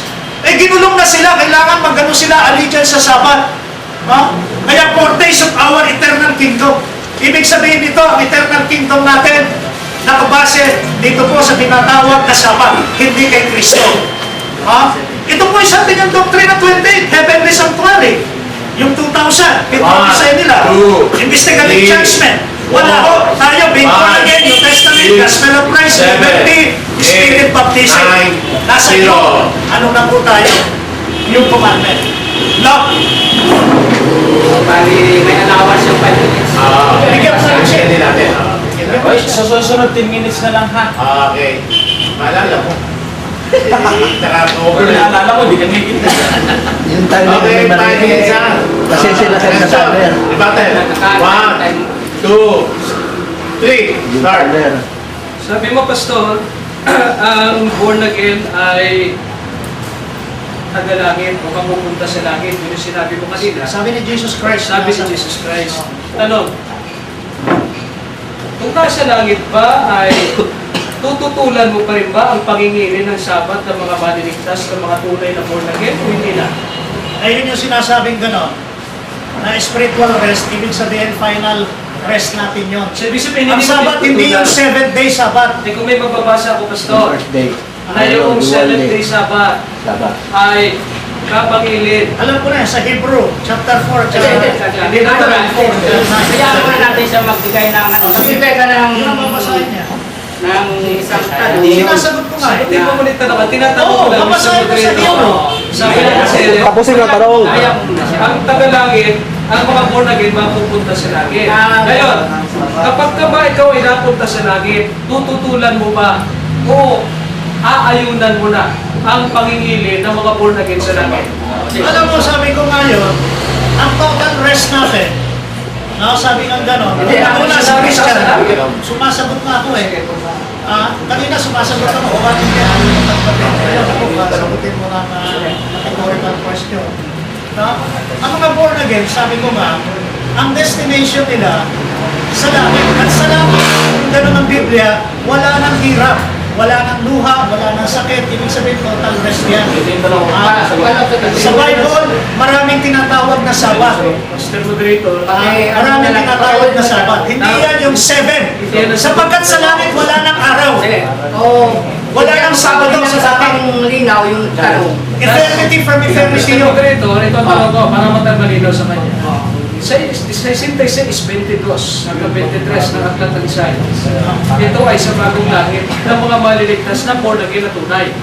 Ang sabi nito ng mga born again na tunay, maliligtas sa langit, ang sabi, sapagkat kung papaaraw mga bagong langit at bagong lupa na aking nilikhain, ay mananatili sa harap ko, sabi ng Panginoon, kaya mananatili ang inyong langit.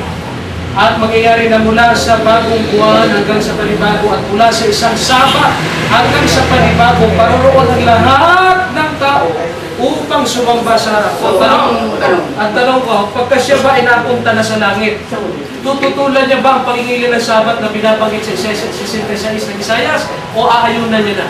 Ang sabi ko nga, maraming Sabat. Baka sinasabi mo 7-day Sabat. Ito yung Sabat na Sandali. tinatanong ko. Kaya nga, ang- sagot ko to, maraming Sabat. Explain ko. Hindi 7-day Sabat yun. 7-day Sabat ba tinutukoy dito? 7 days Oh, Sabat. hindi na po.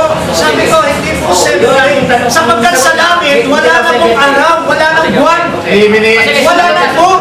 Next question. Eternity yun eh. Paano sa tanong? Bakit mo tayo bibilang ng 7 days sa langit? Paano sa tanong? Kasi tinututulan niya pero 7 days Sabat. Sige po, mamaya. Sabi mo, doon sa binabanggit mo sa libro namin, sa 28 fundamental belief ng Seventh-day Adventist, ang sabi mo ay law of God's love sa fundamental belief namin ay utos ni Kristo. Yung bang fundamental belief namin na God's love doon ay tinatanggihan namin ang kautusan ng Diyos sa 10 utos? Dahil yun ang iyong pinamali or yung pinapahayag ngayong kanina sa iyong pahayag? Hindi ko alam kung tinatanggihan ninyo. Hindi yun ang tanong. Ang tanong ko kung tinatanggihan ninyo eh. Sa inyo. Ang sabi mo kasi, ginamit mo yung nasa What People Need to Know namin na libro. Yung bang nasa What People Need to Know na libro namin, na God's Love, yan ba ay utos ni Kristo o hindi utos ni Kristo? Sa first chapter dito, Dito sa libro namin. Hindi, nagtatanong sa batay sa fundamental. Ginamit ko eh. Tama, utos ni Kristo. O yun. Kaya nga hindi na ginagawa. Next question. Sa Tama na. Ayon sa'yo, ang Lord's Day ay pinangingili ninyo. Tanong, kailan ginawang Lord's Day ang linggo? nung nagtipo ng mga apostol, Sigurado unahan ng buhay. Sigurado ka? Yun ang sagot niya. Kung may mababasa, Basahin mo. Mr. Moderator, kung may mababasa ako na ang Lord's Day ay hindi ginawa sa panahon ng apostol, aaminin mo, mali. Yun ang sinabi ko. Hindi may mababasa. Ko sa kanya. Nagbigay siya ng showdown kung may mababasa. Hindi. Sagutin na lang natin yung showdown niya. Aaminin mo. Ano na? Di ba sabi ko nga? Kaya ba, ay kung may mabasa ako, Sayang mo na lang. kung may mabasa ako, Pagkabasa sa yung mo. Lord's Day ay hindi ginawa sa panahon ng mga apostol. Aaminin ko. Basahin yung nga. pinatayuan mo. Basahin mo muna. Ha? O sige, ang gusto niya siguro, Ayaw niya. gusto niya siguro marinig muna bago siya gumagawa ng So hindi mo alam yun. Basahin ko nga. So hindi mo nga alam. Ang dami nitong verses eh. Hindi ko lang alam ko. Okay. ano mo na lang Isaiah yan, 66 alam ko. Hebrew 4 alam ko. ihanda mo na lang yun sa pangatlong tubig mo. Saka, Pangalawa pa. Next question. Next question. Tapos na. ay may oras na. Wala na, tapos na. Okay na. 20 minutes ka naman, meron ka pang 20. 20 minutes. Tapos susunod 10 minutes na lang. Oh, 20 na rin yan. Kasi may 20 Oo, 20 na, susunod 10 na lang. Kaya na lang. Graduin mo ha. Okay, 1, 2, 3. So, may init. Mga minamahal na mga kaibigan, Okay na? kung inyong mapapansin sa kanya pong pamamahayag, pilit niya sinusukat ang Adventista sa kanilang sariling interpretasyon ng doktrina. Napansin niyo kayo? Pinipilit niyang sukatin ang speaking in tongues ng Adventist sa speaking in tongues nila. At itinatanong sa akin kung ako ba'y nag-speaking in tongues. Ang sagot ko ay hindi ako nag-speaking in tongues sapagkat mali ang interpretation nila sa speaking in tongues. Ang speaking in tongues ng Biblia ay hanggang ngayon ginagawa ng mga Sabatista. Kakaiba lang sa kanilang ginagawa. Sapagkat alam naman mo ninyo, ako at ang aking pamilya ay galing sa born again. At hindi mo may pagkakaila ng mga bisita natin. Nang speaking in tongues ay bubula ang bibig. Pag-isip mo, nagkakahalo. At pagkatapos mangingisay sa lupa. At pagkatapos ay nagsasalita ng hindi maunawa ang salita. Ano? Yan ba ang isinusukat niya sa akin? Malamang tatanggihan ko yun. Dahil hindi yan ang sinasabi ng Biblia na speaking in tongues. Kung mapapatunayan niya sa akin sa Biblia, na yung speaking in tongues na binabanggit sa Gawa 2 ay nagkikisay. Nagsasalita ng hindi maintindihan salita na kahit siya hindi niya maintindihan. May tama yung kanya sinasabi. At tandaan ninyo, kung yun ay manifestation ng banal na Espiritu. Alam po ninyo, susubukan na ho natin sa Biblia kung yung pong speaking in tongues na binabanggit po niya ay umaayon sa sinasabi ng banal na kasulatan. Dito po sa Aklat ng Gawa, sa Kapitulo 2, tignan po natin ano? Ito po ang background. Sa versikulo 14, 4 hanggang patuloy, sabi dito, at silang lahat ay nangapuspos ng Espiritu Santo at pasimulang magsalita ng iba't ibang wika ayon sa pinagkaloob ng Espiritu na kanila salitain. Kung mapapansin nyo, sa sumunod na talata, may nagsisitahan mga nagsisitahan nga sa Jerusalem ng mga Hudyo, mga lalaking relihiyoso na buhat sa bansa, bawat bansa sa ilalim ng langit. Talatang 6, at nang marinig ang ugong na ito ay nakatipo ng karamihan at namaang sapagkat kanila'y narinig ng bawat isa na sinasalita ang kanyang sariling wika. 7, at silang lahat ay nagtakat at gigilala sa nagsisipagsabi. Narito hindi baga mga Galileyong lahat ng mga nagsisipagsalitang ito. At bakit nga narinig ng bawat isa sa akin ang ating sariling wikang inamulatan? Ito po ang interpretasyon ng Biblia na taliwas sa kanilang doktrina ng speaking in tongues. Kaya hindi niya ako pwedeng sukatin dun sa kanilang doktrina dahil mali nga eh. Bakit ako aayon doon sa mali? Nakakayunan ko yung interpretasyon ng Biblia sa speaking in tongues.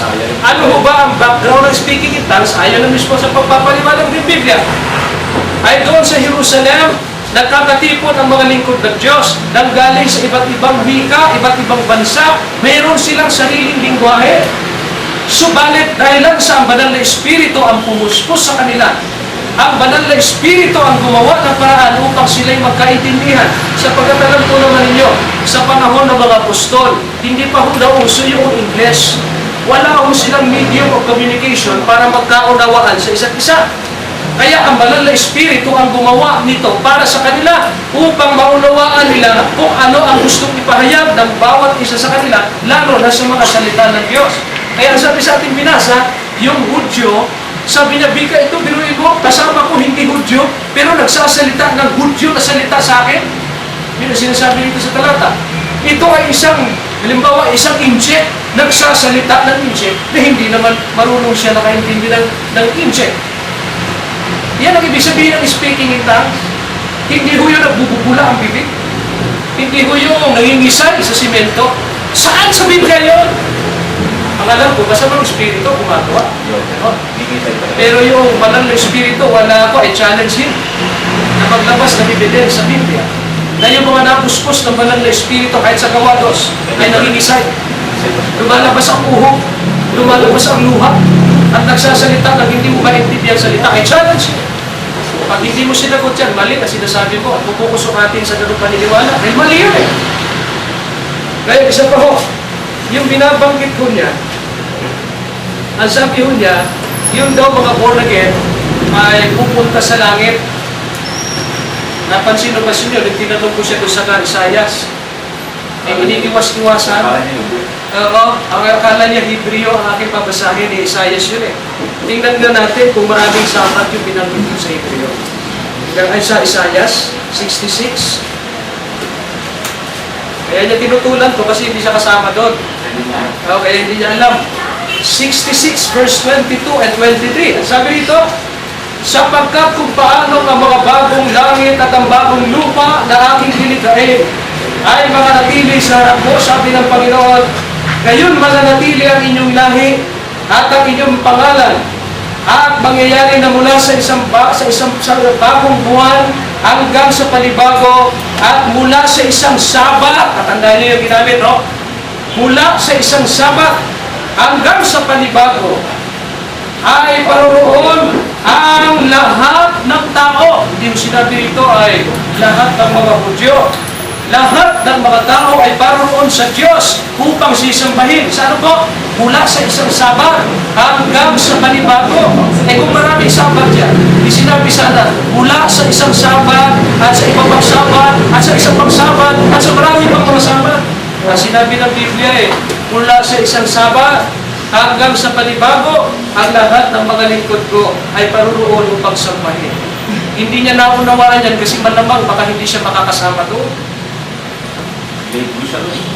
Kasi pag isinama mo yan doon, bababa yan, maghahanap yan ng Lord's Day na ayon sa kanya, lingko. Ang ganda sana kung sinagot yung challenge ko sa kanya yung showdown ko Dahil marami akong referensya dyan na hindi lamang sa panahon ng apostol, tinawag ang Lord's Day. Tataon dito Kaya lang, nakakahiya naman sa mga anak niya. Baka magpabautismo sa atin yan. Amen? Amen. Dahil naunawaan na nila na parang niloloko siya ng tatay nila nung nakaraan pang debate na parang bagang labas-pasok sa kautusan ng Diyos, may pag-ibig naman pala nasusunod. Ngayon naman tututulan na naman pagkatapos ayaw na naman yan mamaya. Tignan mo, ayaw na naman yan. Katak niya na ho yan. Hindi ko pinipersonal si Pastor, kaibigan mo natin yan. Ang ayaw ko lamang po at talagang binibigyan ko ng matinding diin ay yung kanyang maling doktrina na pilit niyang tinuturo na parang tama daw. Susukatin tayo sa maling doktrina? No way! Susukatin natin siya sa liwanag ng banal na kasulatan. Amen. Hindi sa liwanag ng kanyang kamalian. Hindi niya tayo pwede sukuatin doon sa kanyang interpretasyon. Biruin mo, speaking in tongues, isusukat sa akin, mali naman ang interpretasyon. Ang mga Adventista ba gumagawa rin ng speaking in tongues in accordance sa Biblia? Sagot!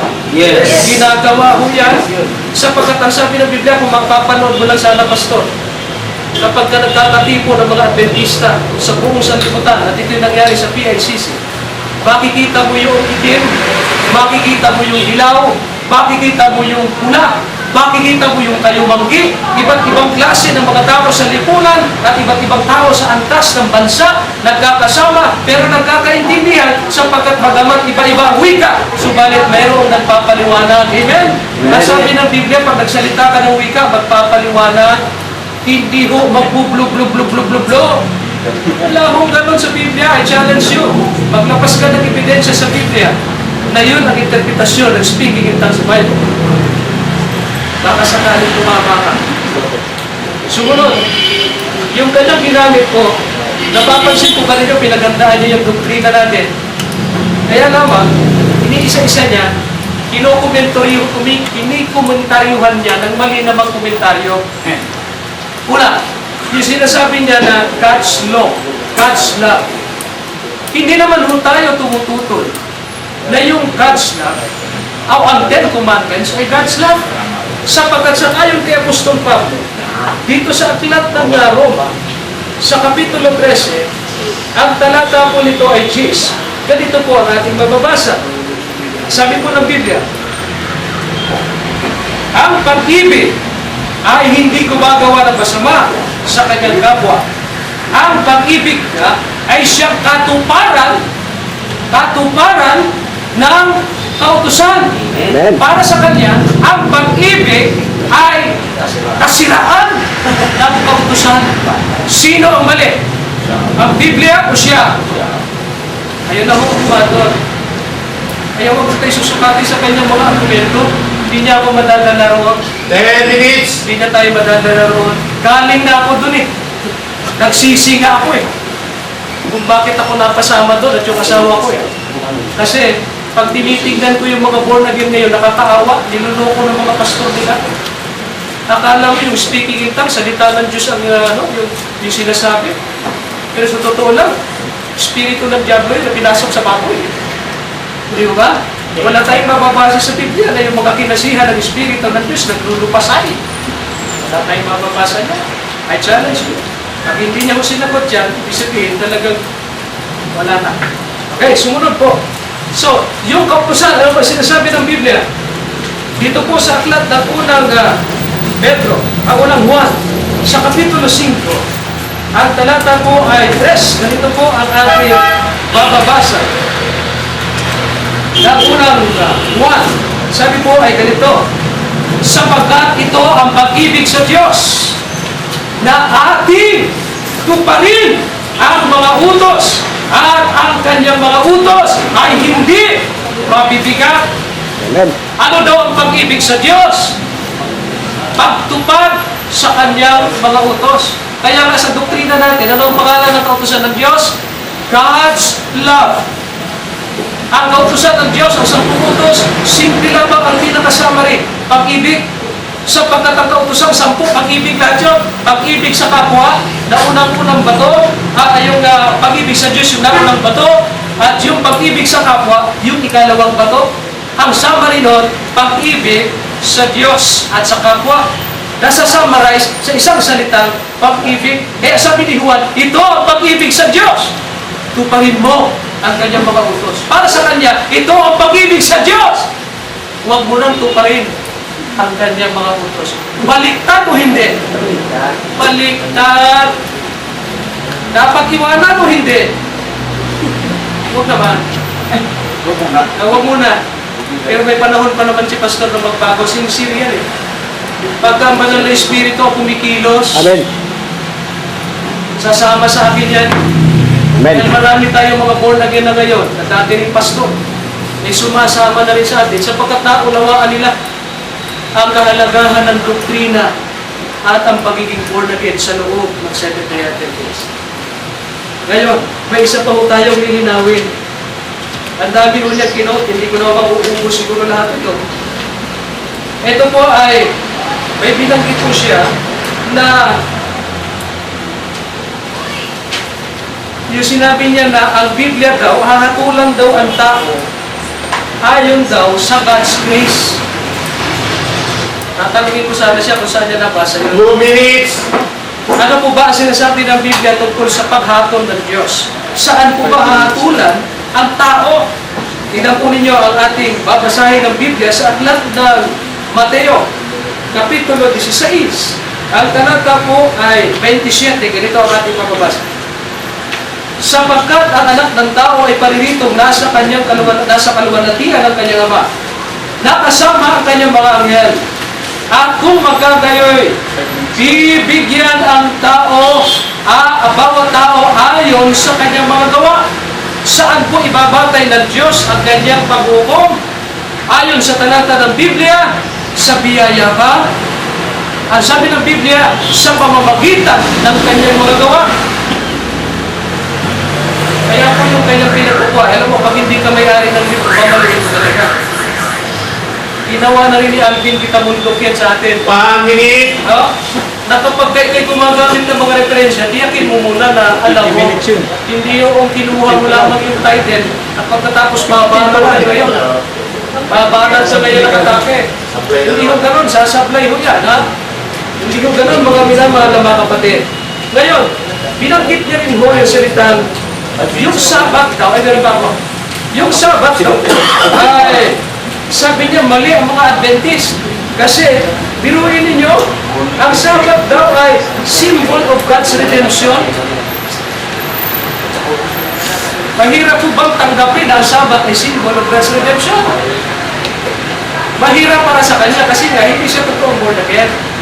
Pero sa mga tunay na born again, na naunawaan ang kahalagahan ng pagiging born again at yung pagsunod sa kalooban ng Diyos, hindi mahirap tanggapin yun. Sapagkat kung mapapansin naman ninyo, historically speaking, hindi ho ibinigay ang Sabat bago sila lumabas sa Egypt. Mga kapatid at mga kaibigan, ang Sabat ibinigay after na silang makalabas sa Ehipto. Tama ba? Kaya po, binigay sa kanila ang Sabat after na sila ay makalaya.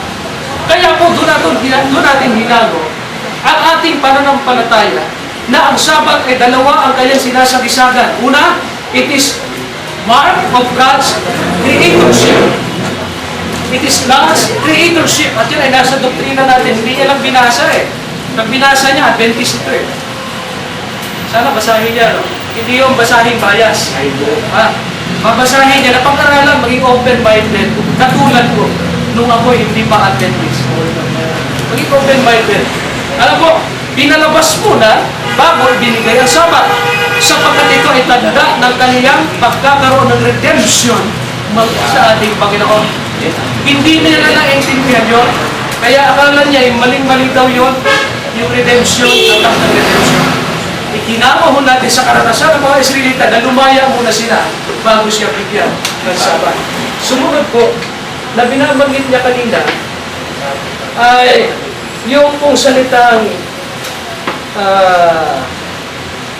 wala daw propeta. Gusto ko sana siyang tanongin kung saan niya nabasa na bawal ang propeta sa panahon natin ngayon. Kasi, alam po ba ninyo yung propeta ay magkakasama yan na ibinigay sa iglesia. Doon sa aklat ng Efeso, sa Kapitulo 4, ang talata po ay 11. Ganito po ang ating mababasa, mga kaibigan.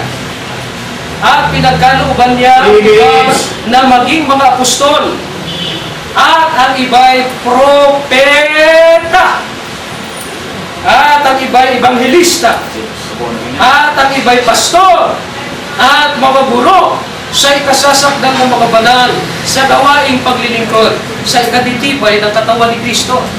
Tutulan niya na ang propeta ay hindi umiiral sa panahon ng mga Kristiyano. Para na rin niya pinutulan ang kanyang pagkapastor.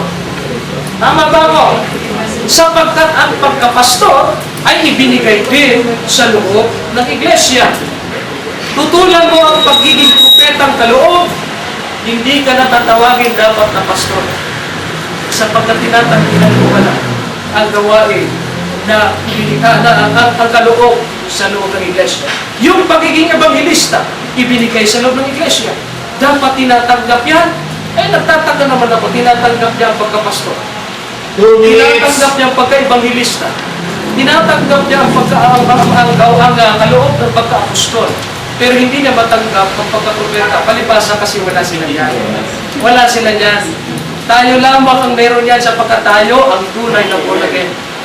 Amen? Amen. Mga minamahal na mga kaibigan, marami pa sana tayong dapat sabihin sa kanyang mga sinabi kanina. Pero hindi na mo yata ipapahintulot ng panahon. Isa pa ho, ay meron pa po siya sinabi kanina na yung pong nasa Marcos, hindi na muna itong Marcos na ito sapagkat mamaya itatanong ko sa kanya ulit ito. Tingnan ko kung naintindihan niyo yung sinasabi niya. Sabi po niya rito ay yung evidence daw ng speaking in tongues ay dapat mauna sa pagiging born again. Initial. Saan kaya naman sa Biblia, ibig kasi tatanong ko sana sa kanya na nung bang tinanggap niya yung kaloob ng Espiritu Santo, magkahiwalay ba yun nung siya'y mabautismuhan?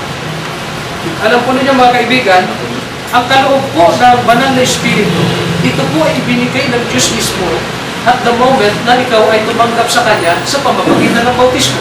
Hindi ko na babanggitin ang mga talata. Alam niyo naman, alam niyo yun. Yung nasa aklat ng Mateo 3, nung bautismuhan ng ating Panginoong Kristo sa ilog ng Jordan. Karaka-raka, pagkatapos na siya mabautismuhan ay bumaba sa Kanya ang banal na Espiritu at lumapag sa Kanya. Maging doon sa Galacia, Kapitulo 5, talatang 22 at 23, na ang banal na Espiritu kapag siya ay pumasok sa puso ng sino pananampalataya, magkakaroon siya ng pag-ibig, kahabagan, biyaya, pananampalataya, pag-asa, at lahat ng bunga ng banal na Espiritu ay nasa Kanya. Okay.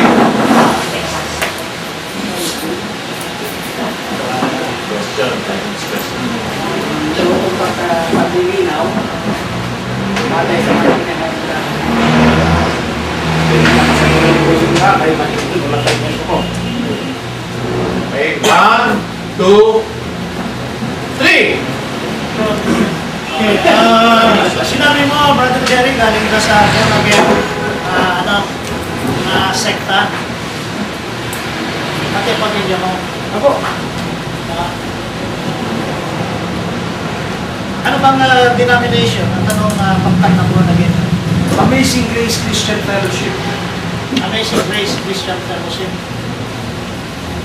Yan ba yung narito sa sa lugar ng Pasita Complex?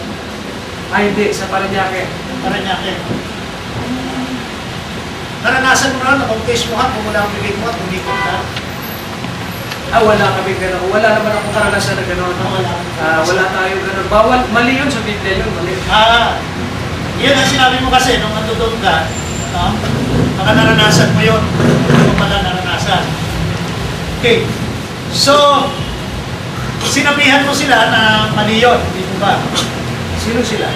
Eh, yung Christian na yun, Amazing Grace. Pati ikaw. Sinabihan mo. Yung may paghatol mo sa akin. Hindi. Sinusukat ko lang ang liwanag ng Biblia sa iyo. Naipaliwanag ko na ba sa iyo kung ano ibig ko sabihin sa tongues? O salitang tongues lang parinig mo sa akin, di ko pinaliliwanag. Paliwanag mo mamaya. Di nakakahulugan, nag-comment ka na pala sa akin, di ko pinaliliwanag. Nagtanong ka kanina eh. Kaya nga, ibig sabihin, Pinatulan mo ko doon eh. Magtanong ka lang ba? Inunahan na ba tayo? yun na nga, yun na nga, ano ko?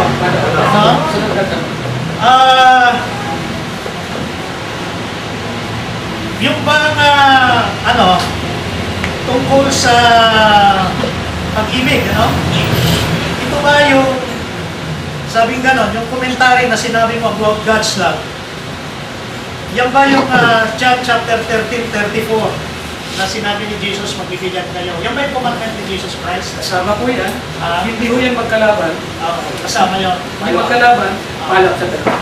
Sabing ganon na yung kautusan, ang pag-ibig ang hangganan. Summary, kabuuan, nabubuo. Hindi the end. Ay, iba yung the end. Iba yun. Mayroong kahulugan sa Biblia yun. Ibig ko sabihin, kung nabasa ko naman ngayon, ako magcha-challenge na the end of the law. Patunayan mo muna yung law na yun, and Ten Commandments. Patunayan mo na yung end of the law na yun, Ten Commandments. Okay. So, dito, yung born again, sabi mo nga, ay dito sa tinatawag na judgment.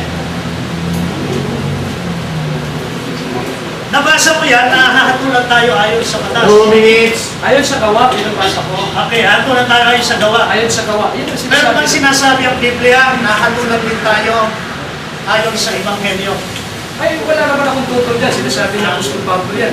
Kaya nga, hindi ka tumatanggi. Sumasang-ayon ako. Ibig sabihin sa iyo, ayon sa gawa, ayon sa Ebanghelyo. Ay, hindi makakontra yun. Pinagkukontra mo lang. Palok sa dalawa. Hindi makakontra yun. Pinagkukontra mo lang. Kaya nga, ano ba ibig sabihin mo ng gawa? Ito ba ay batas? Ang gawa, ito yung pagsunod sa Kaya nga, kautusan. yan ang gawa. Oo. Saan kautusan? Aba, isa sa pupuntos kasama. Kasama pa dyan yung utos na malatuntunan at ano? Pinako na sa krus. Ha? Pinako na sa krus. Alam ko, alam mo yan. Oh. Eh kung mabasa ko rito na hindi lamang yun, ang ipinako sa krus, o hindi, pati yung ano? Challenge mo na. Oh, Ang galit. ha? 10 utos? Pati yung lahat ng kautusan. Ay, 10 utos basahin mo. 10 utos. Lahat na nga eh. Consider ko basahin ko rin. Nilalahat mo, pero hindi naman nilalahat ng Biblia yun. Ikaw na naglalahat nun. Sabi ko nga, kung tinatanggap mo na lahat eh, ay pako eh. Basahin mo muna. Lahat. Okay. Basahin mo lahat. Oo. Kasi, Paano ang tanong? mahilig ka kasi doon sa hahatulan, isusukatin mo kung batay sa interpretasyon mo. Hindi mo ako madadala dyan. Parang Hindi mo ako madadala dyan. Basahin mo. Bago ka pa magtanong, alam ko na ang tatanong mo. Okay. So, dito sa Sabat, ano? Sinabi mo, redemption ito ng Egypt kay Moses. Yan ang sinasabi ng aming fundamental belief. Pinokya mo. Hindi, tinatanong Dyan ka nag-quote eh. Oh, Yan ang sinasagot kita dyan. Batay dyan. Sinabi mo, mali ang interpretation ko lang, nabibigyan ko lang. 4, Interpretasyon. 5, Mali. 6, Mali ang 7, conclusion mo. 8, 9, 0, 9. Pakilang tindig na. Ano? Dalawa. 10 minuto. Uy, tagipe. 5 minutes mo lang. Kasi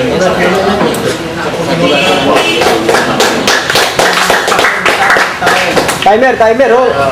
Ano, timer, oh. Okay, 1, 2, 10 minutes lang yan, brother. 10 minutes, 10 minutes. Kamali ka na lang. Ang aming tinatalakay, alin ang tunay na born again? Pinakita niya rito na mukha, ano, halos tuwirin niya na, direction niya na walang ibang born again kung hindi yung Seventh-day Adventist. At lahat na, hindi born again. Kasi sabi ko nga, pagkakaiba ng born again sa Seventh-day Adventist tungkol sa Sabat, tungkol sa dietary law, at saka sa iba pang mga ano, yun lang ang pagkakaiba. Ang lahat pare-pareho sa mga born again. So dahil hindi yung born again, na hindi sumasamba ng Sabat kundi Lord's Day, hindi na yung born again. Kaya tama ka, iniwasan niya yung sabi niya na pinag-usapan namin ng tunay na SDA ay ang SDA ang tunay na born again. Yung nga nasa kanyang kalooban. Ang SDA ang tunay na born again. Binago na lang ito pero yun din eh. Kasi hindi niya inaamin na yung iba born again eh. Sila lang, kasi sila lang nasa Sabat, sila lang nasa dietary law. Yan ang maliwanag. Kaya hindi niya tinatanggap iba born again. Doon din sa kinaganohan niya, sekta, dahil hindi tinatanggap na ng Sabat at saka dietary law, hindi na yung born again.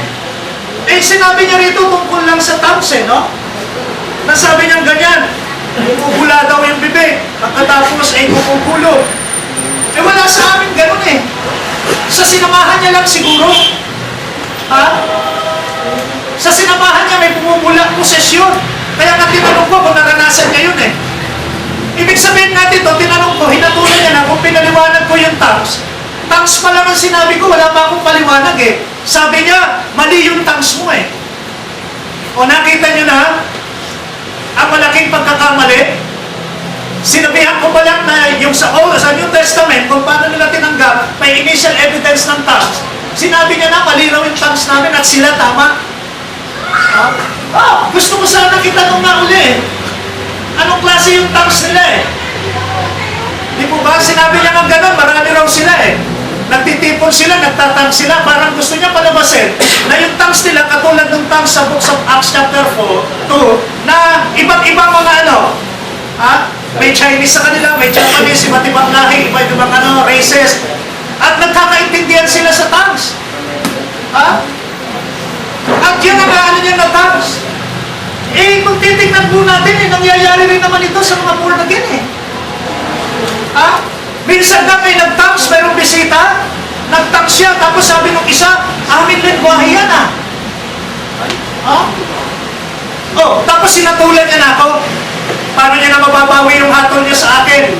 Sabi ng Lord, huwag kayong ahatol, sapagkat sa hatol na hinatol niyo, kayo ahatulan. Sabi ng Panginoon, huwag mo susukatin. Sa sukat na hinano, sinukat mo kung kasusukatin. Sabi niya, nanunukat daw ako ng doktrina. Siya nagsabi na 28 doctrines. Eh di pumunta ako sa doktrina nila at binigyan ko nga ng pagliliwanag itong doktrina ito. No? Hindi ako umahatol. Kung hindi, nagbigay siya ng doktrina, sinabayan ko lang. Doktrina number 10, salvation. Tinuloy ko na. At hindi naman siya tumanggi sa maraming pinahayag ko. Unang-una, ang pagkakaiba ng born-again Christian sa kanila, yung tinatawag na pagkain, hindi niya ako sinagot sa pagkain. Sasagutin niya raw ako dyan. Pero hindi pa siya pumunta ron. Pangalawa dito, no? Yung tinatawag po rito na yung heavenly, Isaiah 66, 22 to 23. Sabi nga gano'n. Eh, napaliwanag ko na yun eh. Pilit niya pa rin iyaano nito na yung tinatawag sa Isaiah, sabi merong new moon. Yung Sabat na yan binabanggit, new moon. Ibig sabihin nun, merong bang moon pagdating ng heaven and earth? Wala. Eternity yun eh. Pero ba 7th day pa ron? Wala. Bakit? Ang sabi nga dito sa Colossians chapter 4, wag na kayo tulad sa mga Sabbaths S. Ano ba mga Sabbath? Merong first day Sabbath sa Biblia may first day Sabbath. May weekly Sabbath. May 7th day Sabbath. May monthly Sabbath. May yearly Sabbath. Merong 7 times 7 Sabbath Jubilee. Ibig sabihin nito, wala naman sinasabi rito kung anong Sabbath, 7th day daw. Eh sa mga Kristiyano, kung ito'y tumutungkol sa Hudyo, unang-una sa Hudyo ito binanggit Ayaw niya lang banggitin yung Isaiah 66 na nasulat ito para sa Hudyo. No? Sabi niya, hindi raw sa Hudyo Pagkakat na sinabi niya, hindi Hudyo. Hindi niya itinaas, nagsimula siya sa 22-23. Pero anong sabi dito? Verse 20, and they shall bring your brethren for an offering unto the Lord, all nation upon horses. Those nation, ang panahon na yun, and upon swift beasts, holy mountain, said the Lord, as the children of Israel. E nangangahulugan, ang unang tinutukoy po nitong Isaiah 66, ito po ay prophecy dito sa Mount Zion, future hope. Sa mga Hudyo po ito, nakasama lang tayo mga Kristiyano. At hindi po Sabat ito, maraming Sabat sila. Pati feast day nila, may Sabat anong Sabat yan? Bakit natin ipipilit na 7th day ito? Sinasabi ba natin sa congregation natin na maraming Sabat? Ang sabi nga rito from one Sabat. Ibig sabihin, from one Sabat, isa sa mga Sabat. Pero kung titignan natin, ang isang ano nga nito, sabi ganito, new heaven Sa new heaven, wala na po ang meeting ko. Wala nang new moon, wala nang Sabat na tinatawag na 7th day. Ibig sabihin po nito, sabi nga ganon, yung kanila raw doktrina, ninalamanan ko. Hindi Buti na yun nagko-komentary tayo para malaman nila kung gaano katibay yung kanilang doktrina. Ang ginagawa ko po rito hindi naman ako naglalait ng doktrina Ang ginagawa ko po rito, tinetest para magkaroon ng order sa church. So, nakita ko po, yung unang Korinto 14 at unang Timoteo ay hindi po talata na laban sa akin at I wonder bakit po niya ginagamit sa amin ng mga Adventist. Hindi naman po laban sa pananaw ng 7-day Adventist. Ito lang yan ha. Minuto lang. Ilang minuto? 1 minuto na lang. So, kung pag-aaralan natin yung definition ng pangangaral, pagtuturo, ito po ay technically magkaiba sila sa spelling. But in the sense, they are the same. Kasi ang purpose ng pangangaral, kaya ka nangangaral para tumibay ang faith, lumakas ang faith mo sa Diyos, matuto ka ng aral ng Diyos. Pero kung bibigyan mo ng pagkakaiba yung